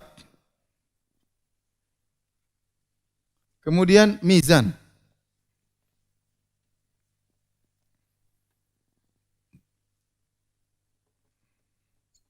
Mizan, timbangan. Timbangan Allah Subhanahu wa taala memiliki dua sifat. Yang pertama sangat detail. Yang kedua adil. Timbangan Allah sangat detail dan sangat adil. Wa nadha'u mawazinal qista li yaumil qiyamah fala tuzlamu nafsun syai'a wa in kana mithqala habatin min khardalin ataina biha wa kafa bina hasibin. Kata Allah Subhanahu wa taala, kami letakkan timbangan yang adil pada hari kiamat kelak. Timbangan tersebut sangat adil. Dan betapapun beratnya akan ditimbang, tidak ada yang lolos dari timbangan. Timbangan Allah sangat detail, sangat detail. Makanya Allah mengatakan, "Wa may ya'mal mithqala dzarratin khairan yarah." Barang siapa melakukan amal kebajikan meskipun sebesar zarrah, dia akan lihat hasilnya, akan ditimbang oleh Allah. Wa may ya'mal mithqala dzarratin syarran yarah. Barang siapa melakukan keburukan meskipun sebesar zarrah, akan ditimbang, dia akan lihat hasilnya. Apa kata Luqman kepada anaknya? Ya bunayya, innaha in takum mithqala habatin min khardalin fatakun fi sakhratin aw fis samawati aw fil ardi ya'ti biha Allah. Innallaha latifun khabir. Wahai putraku, kalau kau punya amal meskipun kecil sebesar biji sawi, tersimpan dalam batu, tidak ada yang bisa lihat, dalam batu tengah-tengah. Atau kau lemparkan ke angkasa sana di langit, tidak ada yang lihat. Atau kau benamkan dalam bumi, enggak ada yang lihat, ya'ti biha Allah, Allah akan datangkan pada hari kiamat, akan ditimbang. Jadi orang kalau melakukan kebajikan, ente kalau taat kepada Allah, ente tutup, tidak ada yang tahu, Allah tahu, jangan khawatir. Meskipun tidak ada orang yang tahu Anda melakukan, Allah akan hadirkan pada hari kiamat. Tidak ada yang lolos, semuanya akan dihadirkan. Sebaliknya kalau engkau melakukan kemaksiatan, meskipun kau sembunyi rapat-rapat, tidak ada yang tahu, bersendirian di tengah malam kau bermaksiat, akan dibongkar oleh Allah Subhanahu wa taala pada hari tersebut. Jadi semua akan ditimbang. Timbangan sangat detail sekali. Makanya Nabi SAW mengatakan, la tahkiranna minal ma'rufi syai'un wa lan talqa akhaka biwajhin talik. Jangan kau remehkan kebaikan sedikit apapun meskipun hanya tersenyum ketika bertemu dengan saudara. Ente senyum itu ada catatannya, ditimbang nanti. Senyuman datang ditimbang. Jangan khawatir. Ya.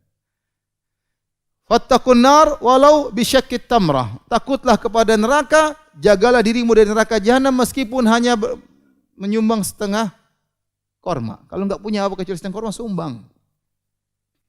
Akan ada catatannya, akan ada timbangannya. Jadi timbang ini sangat detail. Sangat detail. Nah, apa yang ditimbang? Apa yang ditimbang? Datang dalam beberapa riwayat ada 3 model. Ada yang ditimbang adalah amal solehnya. Ada yang dalam riwayat catatan amalnya. Ada dalam riwayat pelakunya, orangnya. Dua-duanya, tiga-tiganya datang dalam hadis atau dalam dalil. Yang pertama, amal soleh ditimbang banyak dalilnya. Contoh kata Nabi sallallahu alaihi wasallam, "Ma min syai'in athqalu fi mizanil mu'min yaumal qiyamah min husnil khuluq." Tidak ada yang lebih berat timbangannya pada hari kiamat seperti akhlak yang mulia. Berarti amal yang ditimbang.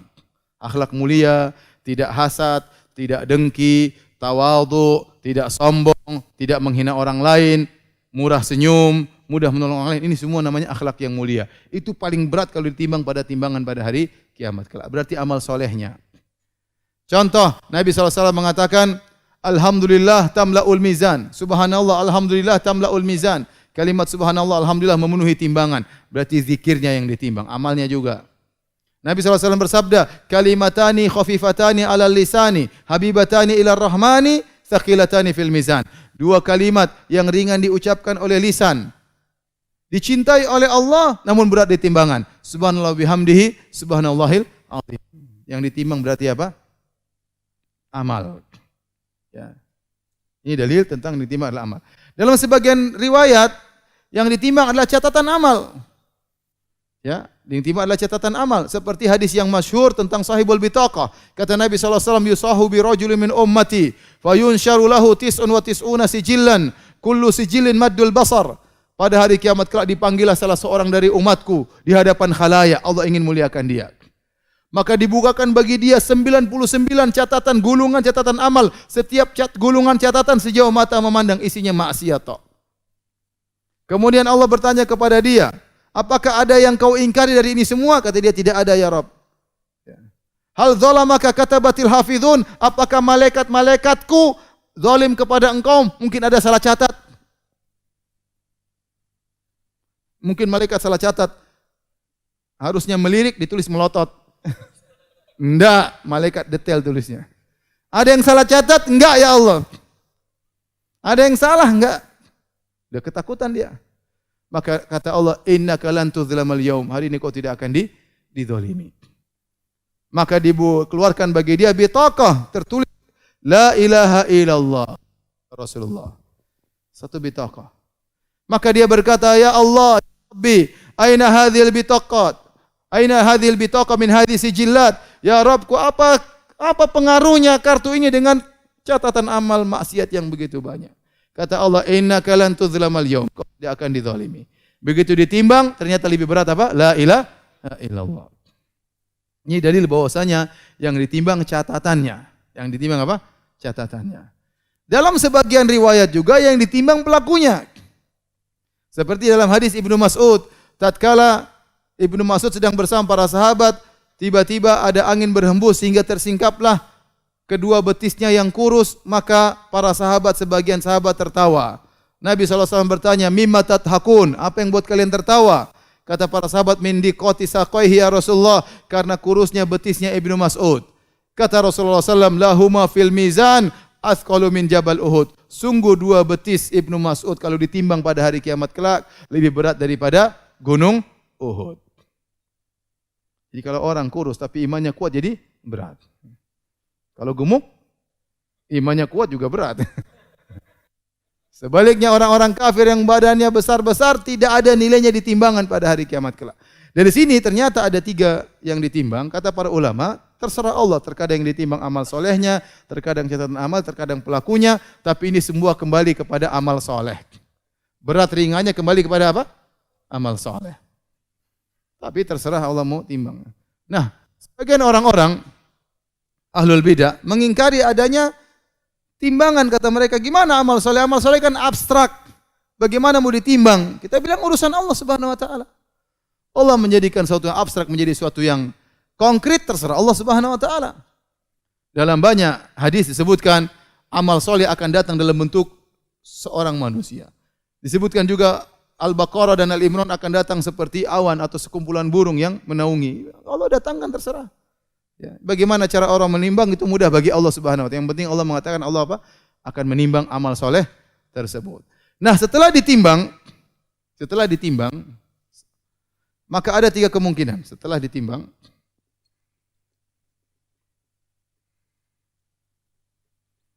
ada 3 kemungkinan.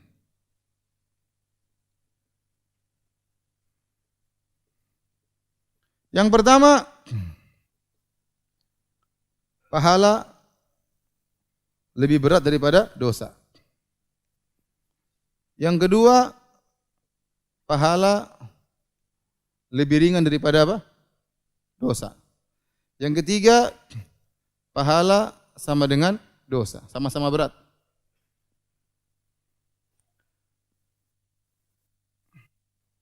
Adapun kalau pahala lebih berat daripada dosa, fa amma man thaqulat mawazinuh fa huwa fi 'ishatir radhiyah. Barang siapa yang pahalanya lebih besar daripada dosa, maka dia akan masuk apa? Surga. Wa amma man khaffat mawazinuh, adapun yang pahalanya lebih ringan daripada dosa, fa ummuhu hawiyah. Tempat nerakanya tempat kembalinya ke mana? Hawiyah. Wa ma adraka ma hiya narun hamiyah. Narun hamiyah. Neraka jahanam yang dipanaskan. Neraka. Timbang. Setelah dihisab, diklasifikasi, timbang, ternyata lebih ringan pahala daripada dosa. Maka masuk apa? Neraka jahanam. Orang kalau pahalanya lebih ringan dosa, ini orang keterlaluan. Orang kebangetan. Parah. Kenapa? Karena metode Allah dalam menghitung pahala dan dosa, Allah lebih membanyakkan pahala. Bayangkan, dosa kalau kita lakukan maksiat 1 cuma dihitung 1. Kalau pahala bisa berlipat ganda 10, bisa 100, bisa 700, bisa lebih daripada itu. Jadi kalau ternyata setelah ditimbang dosanya lebih berat, berarti orang ini sangat parah. Sangat parah. Baik. Bagaimana kalau pahala sama dengan dosa? Kalau pahala sama dengan dosa, ini yang disebut dengan Ashabul A'raf. Al-A'raf adalah suatu tempat yang agak tinggi yang terletak antara surga dan neraka yang Allah sebutkan dalam surat Al-A'raf. Wa bainahuma hijab wa 'alal a'rafi rijalun ya'rifuna kullan bisimahum wa nadaw ashabal jannati an salamun alaikum lam yadkhuluha wa hum yatma'un. Mereka berada di antara surga dan neraka. Kemudian mereka melihat penghuni surga, ditahan mereka, nasibnya tidak tahu. Kenapa? Karena pahala sama dengan dosa. Kebajikan sama dengan kemaksiatan. Mereka melihat penghuni surga. Ya. Salamun alaikum, kata mereka, keselamatan kepada kalian wahai penghuni surga. Lam yadkhuluha wa hum yatma'un. Mereka tidak masuk surga padahal mereka ingin masuk surga. Wa idza surifat absaruhum tilqa ashabin nari. Tiba-tiba mereka dipalingkan melihat kepada penghuni neraka jahanam. Mereka berkata, Rabbana la taj'alna ma'al qaumidz zalimin. Ya Rabb kami, jangan masukkan kami bersama orang-orang neraka. Mereka ditahan oleh Allah dalam waktu yang Allah kehendaki. Setelah itu ujung-ujungnya mereka akhirnya masuk surga. Tapi tidak langsung, mereka ditahan terlebih dahulu. Baik. Ini 3 kemungkinan setelah ditimbang. Kalau sudah tolong dihapus.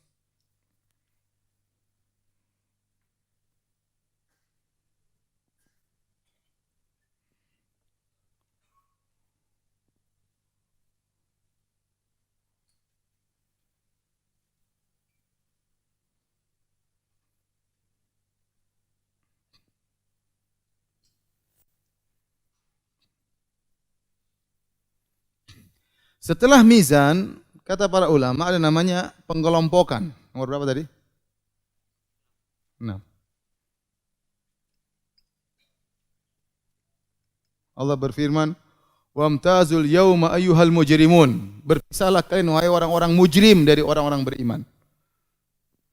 Kemudian kata Allah juga, ya, "Uhsyurul ladzina zalamu wa azwajahum." Kumpulkanlah orang-orang zalim bersama yang semisal dengan mereka. Jadi Nasrani dengan Nasrani dikumpulkan dengan Nasrani.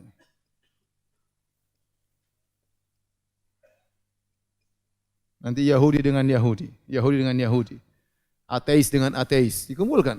Ya, semuanya dikumpulkan. Kemudian munafik dengan munafik. Ya, bahkan sebenarnya mengatakan detail, koruptor dengan koruptor. Dikumpulkan. Pezina dengan apa? Pezina. Tukang main judi dengan tukang main judi. Ya, dikumpulkan. Berkelompok-kelompok. Uhsyurul ladzina zalamu wa azwajahum. Kumpulkan orang-orang zalim bersama yang semisal-misal mereka. Kata dalilnya, berarti dikumpulkan bersama masing-masing ya yang bertakwa dengan bertakwa, yang hafidz Quran dengan hafidz Quran. Dikumpulkan sesuai dengan apa? Yang dermawan dengan dermawan. Baik ya, orang-orang zalim dikumpulkan dengan jenis kezaliman mereka. Setelah itu, setelah pengelompokan baru namanya zulmah. Kegelapan. Tiba-tiba gelap seluruhnya. Setelah kegelapan mereka disuruh lewat sirat. Disuruh melewati sirat. Sirat kira-kira begini ya, apa sekedar ilustrasi. Jadi misalnya ini neraka jahanam. Neraka.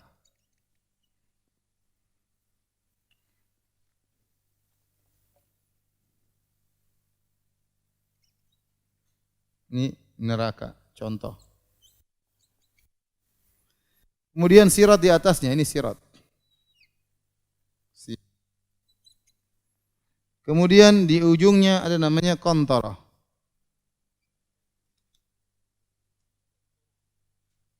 Kemudian setelah itu surga di sini.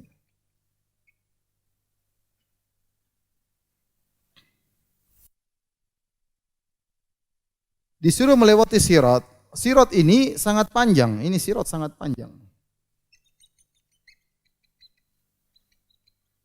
Kenapa sangat panjang? Kenapa dia di atas alamat ini jahannam, diletakkan di atas permukaan neraka jahannam. Dan neraka jahannam ini sangat luas. Sangat-sangat luas. Makanya dalam hadis Rasulullah SAW tiba-tiba sami'a wajbah, atau para sahabat tiba-tiba mendengar suara bunyi jatuh. Kata Nabi, tahukah kalian suara itu? Para sahabat enggak tahu suara. Kata Nabi, itu batu dilemparkan ke dalam neraka jahannam 70 tahun baru sampai ke dasarnya. Berarti sangat dalam neraka jahannam, sangat dalam, sangat luas neraka jahannam.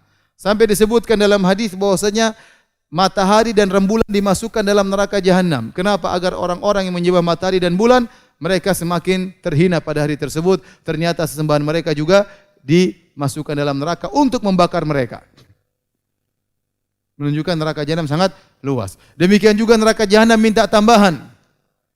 Kata Allah, yauma naqulu lil jahannama halim talati wa taqulu hal mim mazid. Pada hari tersebut kami bertanya kepada neraka jahanam, sudah full kah? Kata neraka, belum, masih ada tambahan enggak? Jangan khawatir, neraka jahanam ini cukup untuk penduduk Bekasi seluruhnya. Waliyadzubillah. Indonesia semua cukup, waliyadzubillah. Jangan masuk sini ya. Jadi sangat luas, luar biasa. Nah, kalau sangat luas, sangat dalam, luar biasa, berarti di atasnya sirat sangat apa? Sangat panjang. Kemudian di samping sirat, kata Nabi SAW, ada qatatif, ada kalalib, ada besi-besi tajam, siap mencabik-cabik orang yang lewat. Siap tergantung-gantung, tiket mencabik orang yang lewat. Nah, orang-orang dalam kegelapan disuruh lewat sirat. Di bawahnya neraka jahanam. Kenapa tidak terang? Karena api neraka hitam saking panasnya. Sehingga ini sirat gelap. Orang suruh lewat. Kata para ulama, orang yang kafir jelas seperti Nasara, Yahudi, Buddha, Hindu, ateis langsung masuk neraka, enggak usah lewat sirat.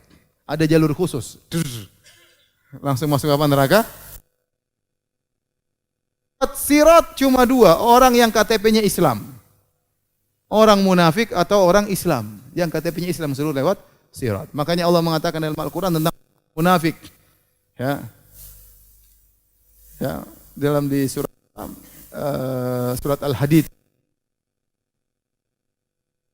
Mu'minul mu'minat yauma yaqul munafiquna wal munafiqatu lil amanzuruna naktabis min nurikum qila irji'u wara'akum faltamisu nura fadriba bainahum bisurin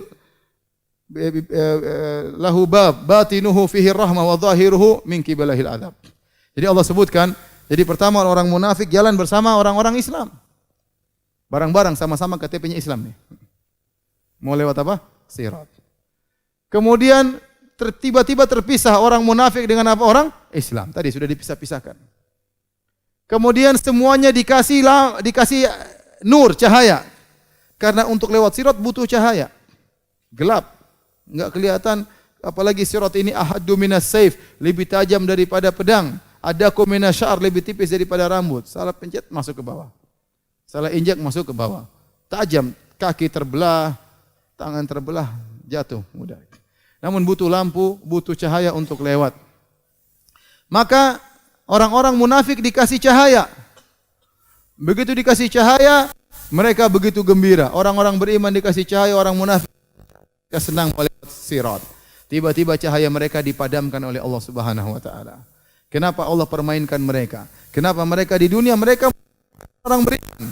Yukhadi'una Allah walladzina amanu wa ma yakhda'una illa anfusahum wa ma yash'urun. Kata Allah Subhanahu wa taala, mereka menipu Allah dan mereka menipu orang beriman. Sungguhnya mereka menipu diri mereka sendiri.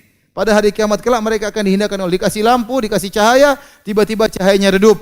Tatkala orang-orang beriman melihat cahaya orang munafik redup, mereka berdoa, Rabbana atmim lana nurana waghfir lana. Ya Rabb kami, sempurnakanlah cahaya kami, ampunilah dosa-dosa kami. Karena dosa-dosa yang membuat cahaya menjadi redup. Ya Allah, ampunilah dosa-dosa kami, sempurnakan cahaya kami.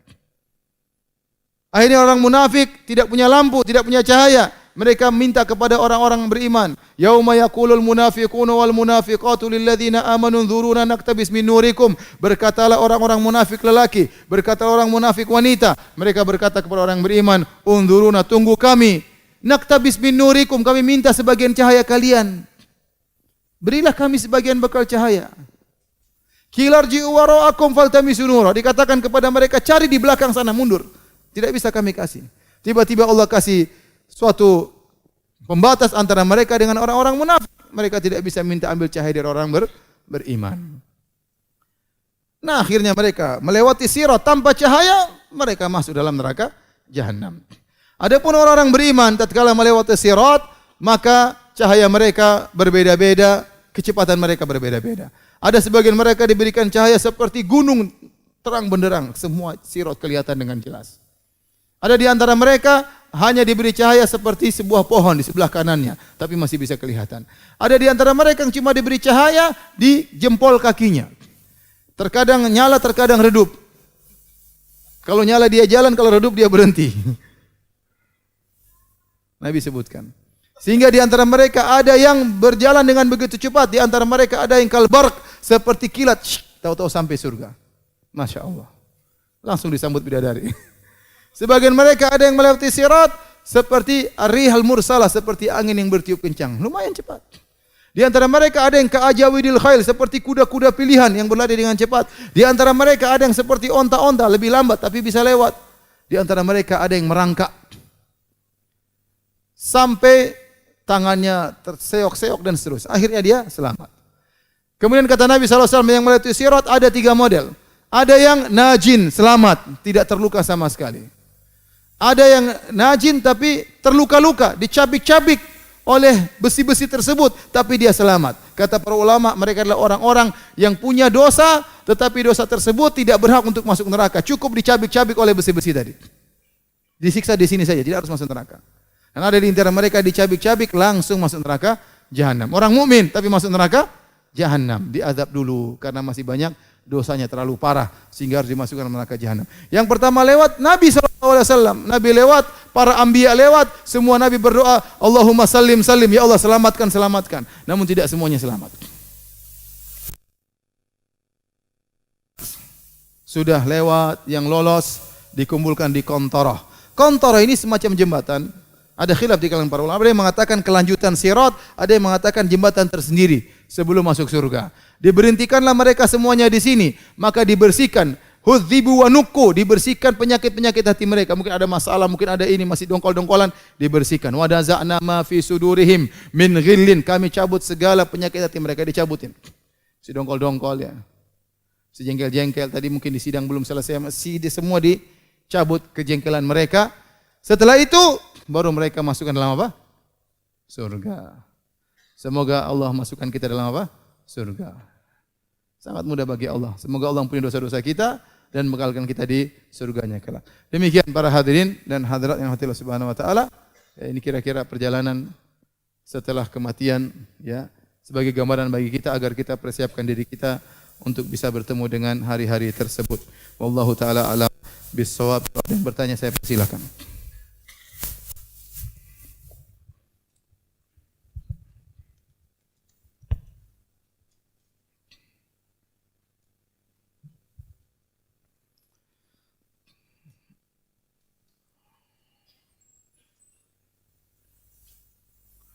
Ustaz, saya mau bertanya, seorang wanita ziarah ke makam suaminya kadang sebulan sekali, kadang 2 bulan, apakah termasuk dalam larangan Rasulullah perempuan tidak boleh sering berziarah? Ini masalah khilafiyah.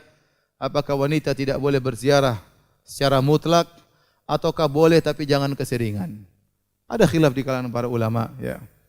Sebagian ulama merajihkan wanita tidak boleh berziarah sama sekali, ya, karena kelemahan hati seorang wanita.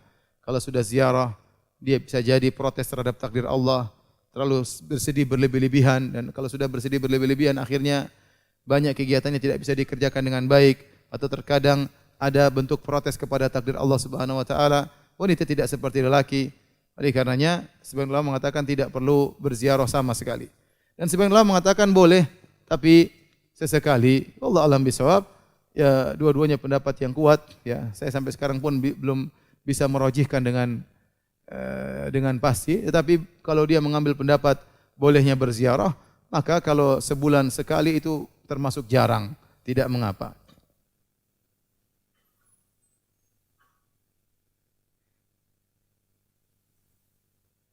Kita sangat ingin menyelesaikan semua urusan kita dengan orang lain agar terhindar dari kisos di akhirat. Tapi mungkin kita lupa kezaliman apa saja yang telah kita lakukan sama orang. Apakah dengan minta maaf secara umum kepada seorang akan menghapuskan semua kezaliman kita kepada orang tersebut? Atau ada kata-kata yang khusus dari dalil sehingga kita terhindar dari kisos? Itulah, makanya kalau kita melakukan maksiat, kita harus ingat, jangan sampai kita lupa. Ya. Tapi kalau kita ragu sama seorang, kayaknya kita pernah zalimi dia, tapi apa? Kita datang kepada dia. Ya ukhti, saya kayaknya mungkin pernah salah, saya lupa saya salah sama apa. Apakah engkau ingat? Ya. Kalau dia bilang saya tidak ingat, tolong maafkan saya kalau saya punya salah. Tidak apa-apa. Ya, kalau kita memang ada seorang kita ragu kita pernah punya salah mungkin sama dia, kita datang kepada dia secara khusus dan kita minta maaf juga secara khusus.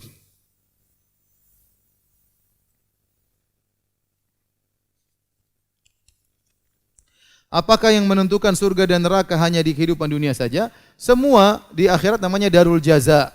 Semuanya adalah pembalasan.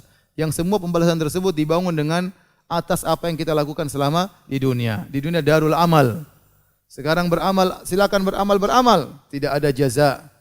Godan jaza bila amal. Di akhirat kelak yang ada cuma balasan, tidak ada amal lagi. Makanya mumpung kita masih hidup, jangan sampai kita menyesal pada hari kiamat kelak, maka kita berusaha kita untuk beramal sebanyak-banyaknya. Di fase manakah Allah mengampuni kita? Allah mengampuni kalau orang punya dosa ternyata lebih banyak daripada pahalanya, terserah Allah. Apakah Allah langsung masukkan neraka ataukah Allah ampuni dosa-dosanya, terserah Allah. Ya.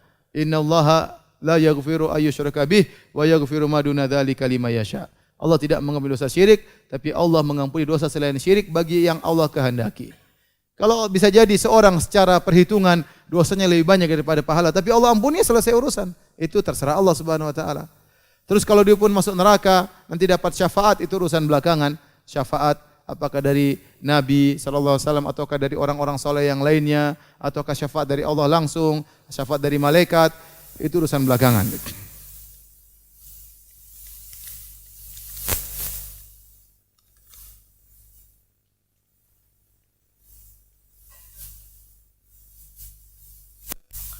Sampai kapan waktunya Allah bersidang hambanya yang berjumlah miliaran dengan berbagai macam dosanya?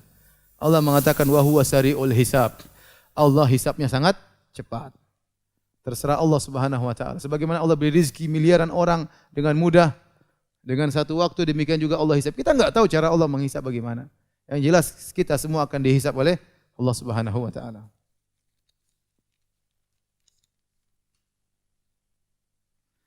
saya pernah berzina, apakah akan diazab? Kalau kita bertobat kepada Allah ya, dengan tobat yang nasuh, tobat yang sungguhnya, kata Nabi SAW, at-taibu minadz-dzamb kaman la dzamba lahu. Orang yang bertobat dari dosa seperti tidak ada dosanya. Oleh karenanya orang yang pernah berzina, dia harus menjauhkan dirinya dari sebab-sebab yang menjerumuskan dalam zina. Jaga pandangannya, jaga hubungannya dengan wanita yang tidak haram baginya. Jangan coba-coba lagi masalah seperti itu. Kalau menunjukkan dia benar-benar bertobat kepada Allah Subhanahu wa taala. Adapun setelah itu dia bertobat, dia masih main api, ini kita khawatir ya. Terjerumus lagi atau terseret-seret ke arah sana, masih kecipratan yang macam zina. Tapi kalau dia benar-benar bertobat kepada Allah, maka Allah akan mengampuni dosanya dan dia tentunya tidak akan diazab.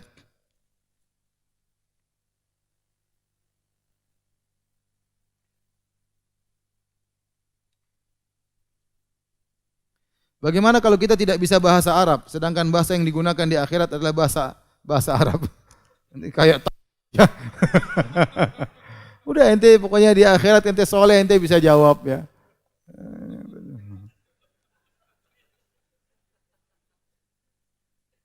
Ustadz, apakah masih mengajar di Masjid Nabawi? Seharusnya tidak lagi, ya, karena kemarin saya ketemu dengan DKM Masjid Nabawi, mereka mengatakan sedang mengurus adik-adik kelas supaya bisa jadi regenerasi, ya, supaya bisa berjalan pengajian terus. Ya mudah-mudahan ada adik-adik kelas yang bisa melanjutkan biar Masjid Nabawi tidak kosong dari pengajian berbahasa Indonesia.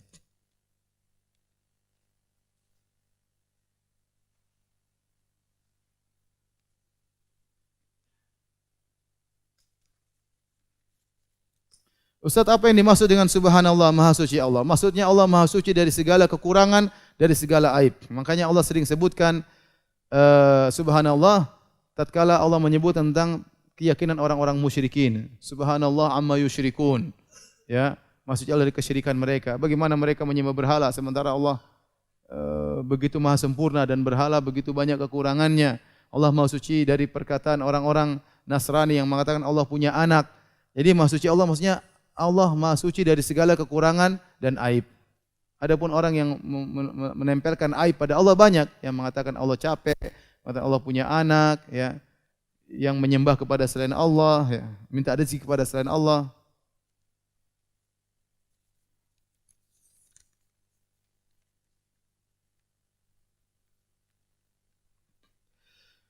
Beberapa bulan ini saya dihantui oleh kematian dan saya takut akan dosa-dosa saya, Pak Ustadz. Karena saya dulu di tahun 2012 dan 2013 pernah berzina kepada 4 orang wanita. Alhamdulillah ya. Pertanyaan, apakah dosa saya akan diampuni? Bagaimana salat saya sekarang? Anda kalau sudah pernah berzina, Anda bertobat kepada Allah ya. Segera menikah ya. Jangan lagi, tadi saya katakan, jangan lagi coba-coba bermain api.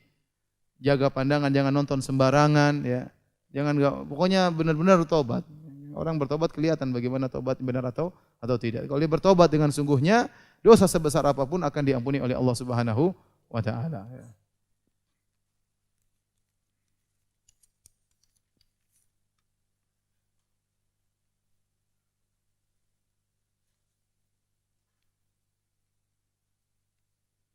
Ustaz, di tempat saya ada yang meninggal ketika umrah dan beredar hadis barang siapa meninggal di Madinah maka tidak akan didatangi 2 malaikat. Ini hadis palsu ya. Enggak ada orang akan, tidak ada dalil bahwasanya meninggal di Madinah tidak akan didatangi malaikat mungkar dan nakir ya. Enggak.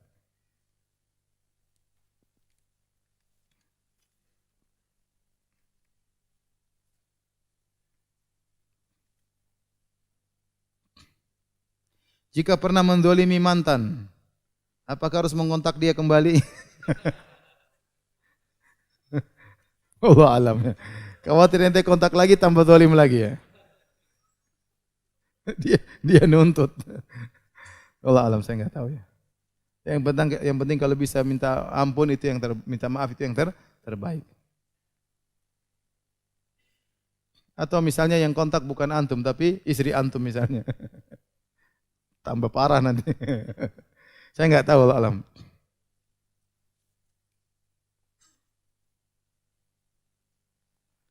Pak Ustadz, ada orang meninggal tapi matanya tidak bisa ditutup. Kira-kira kenapa? Ya Allah alam ya, saya enggak tahu ya. Tidak ada dalil khusus, kalau tidak tertutup berarti begini, enggak ada.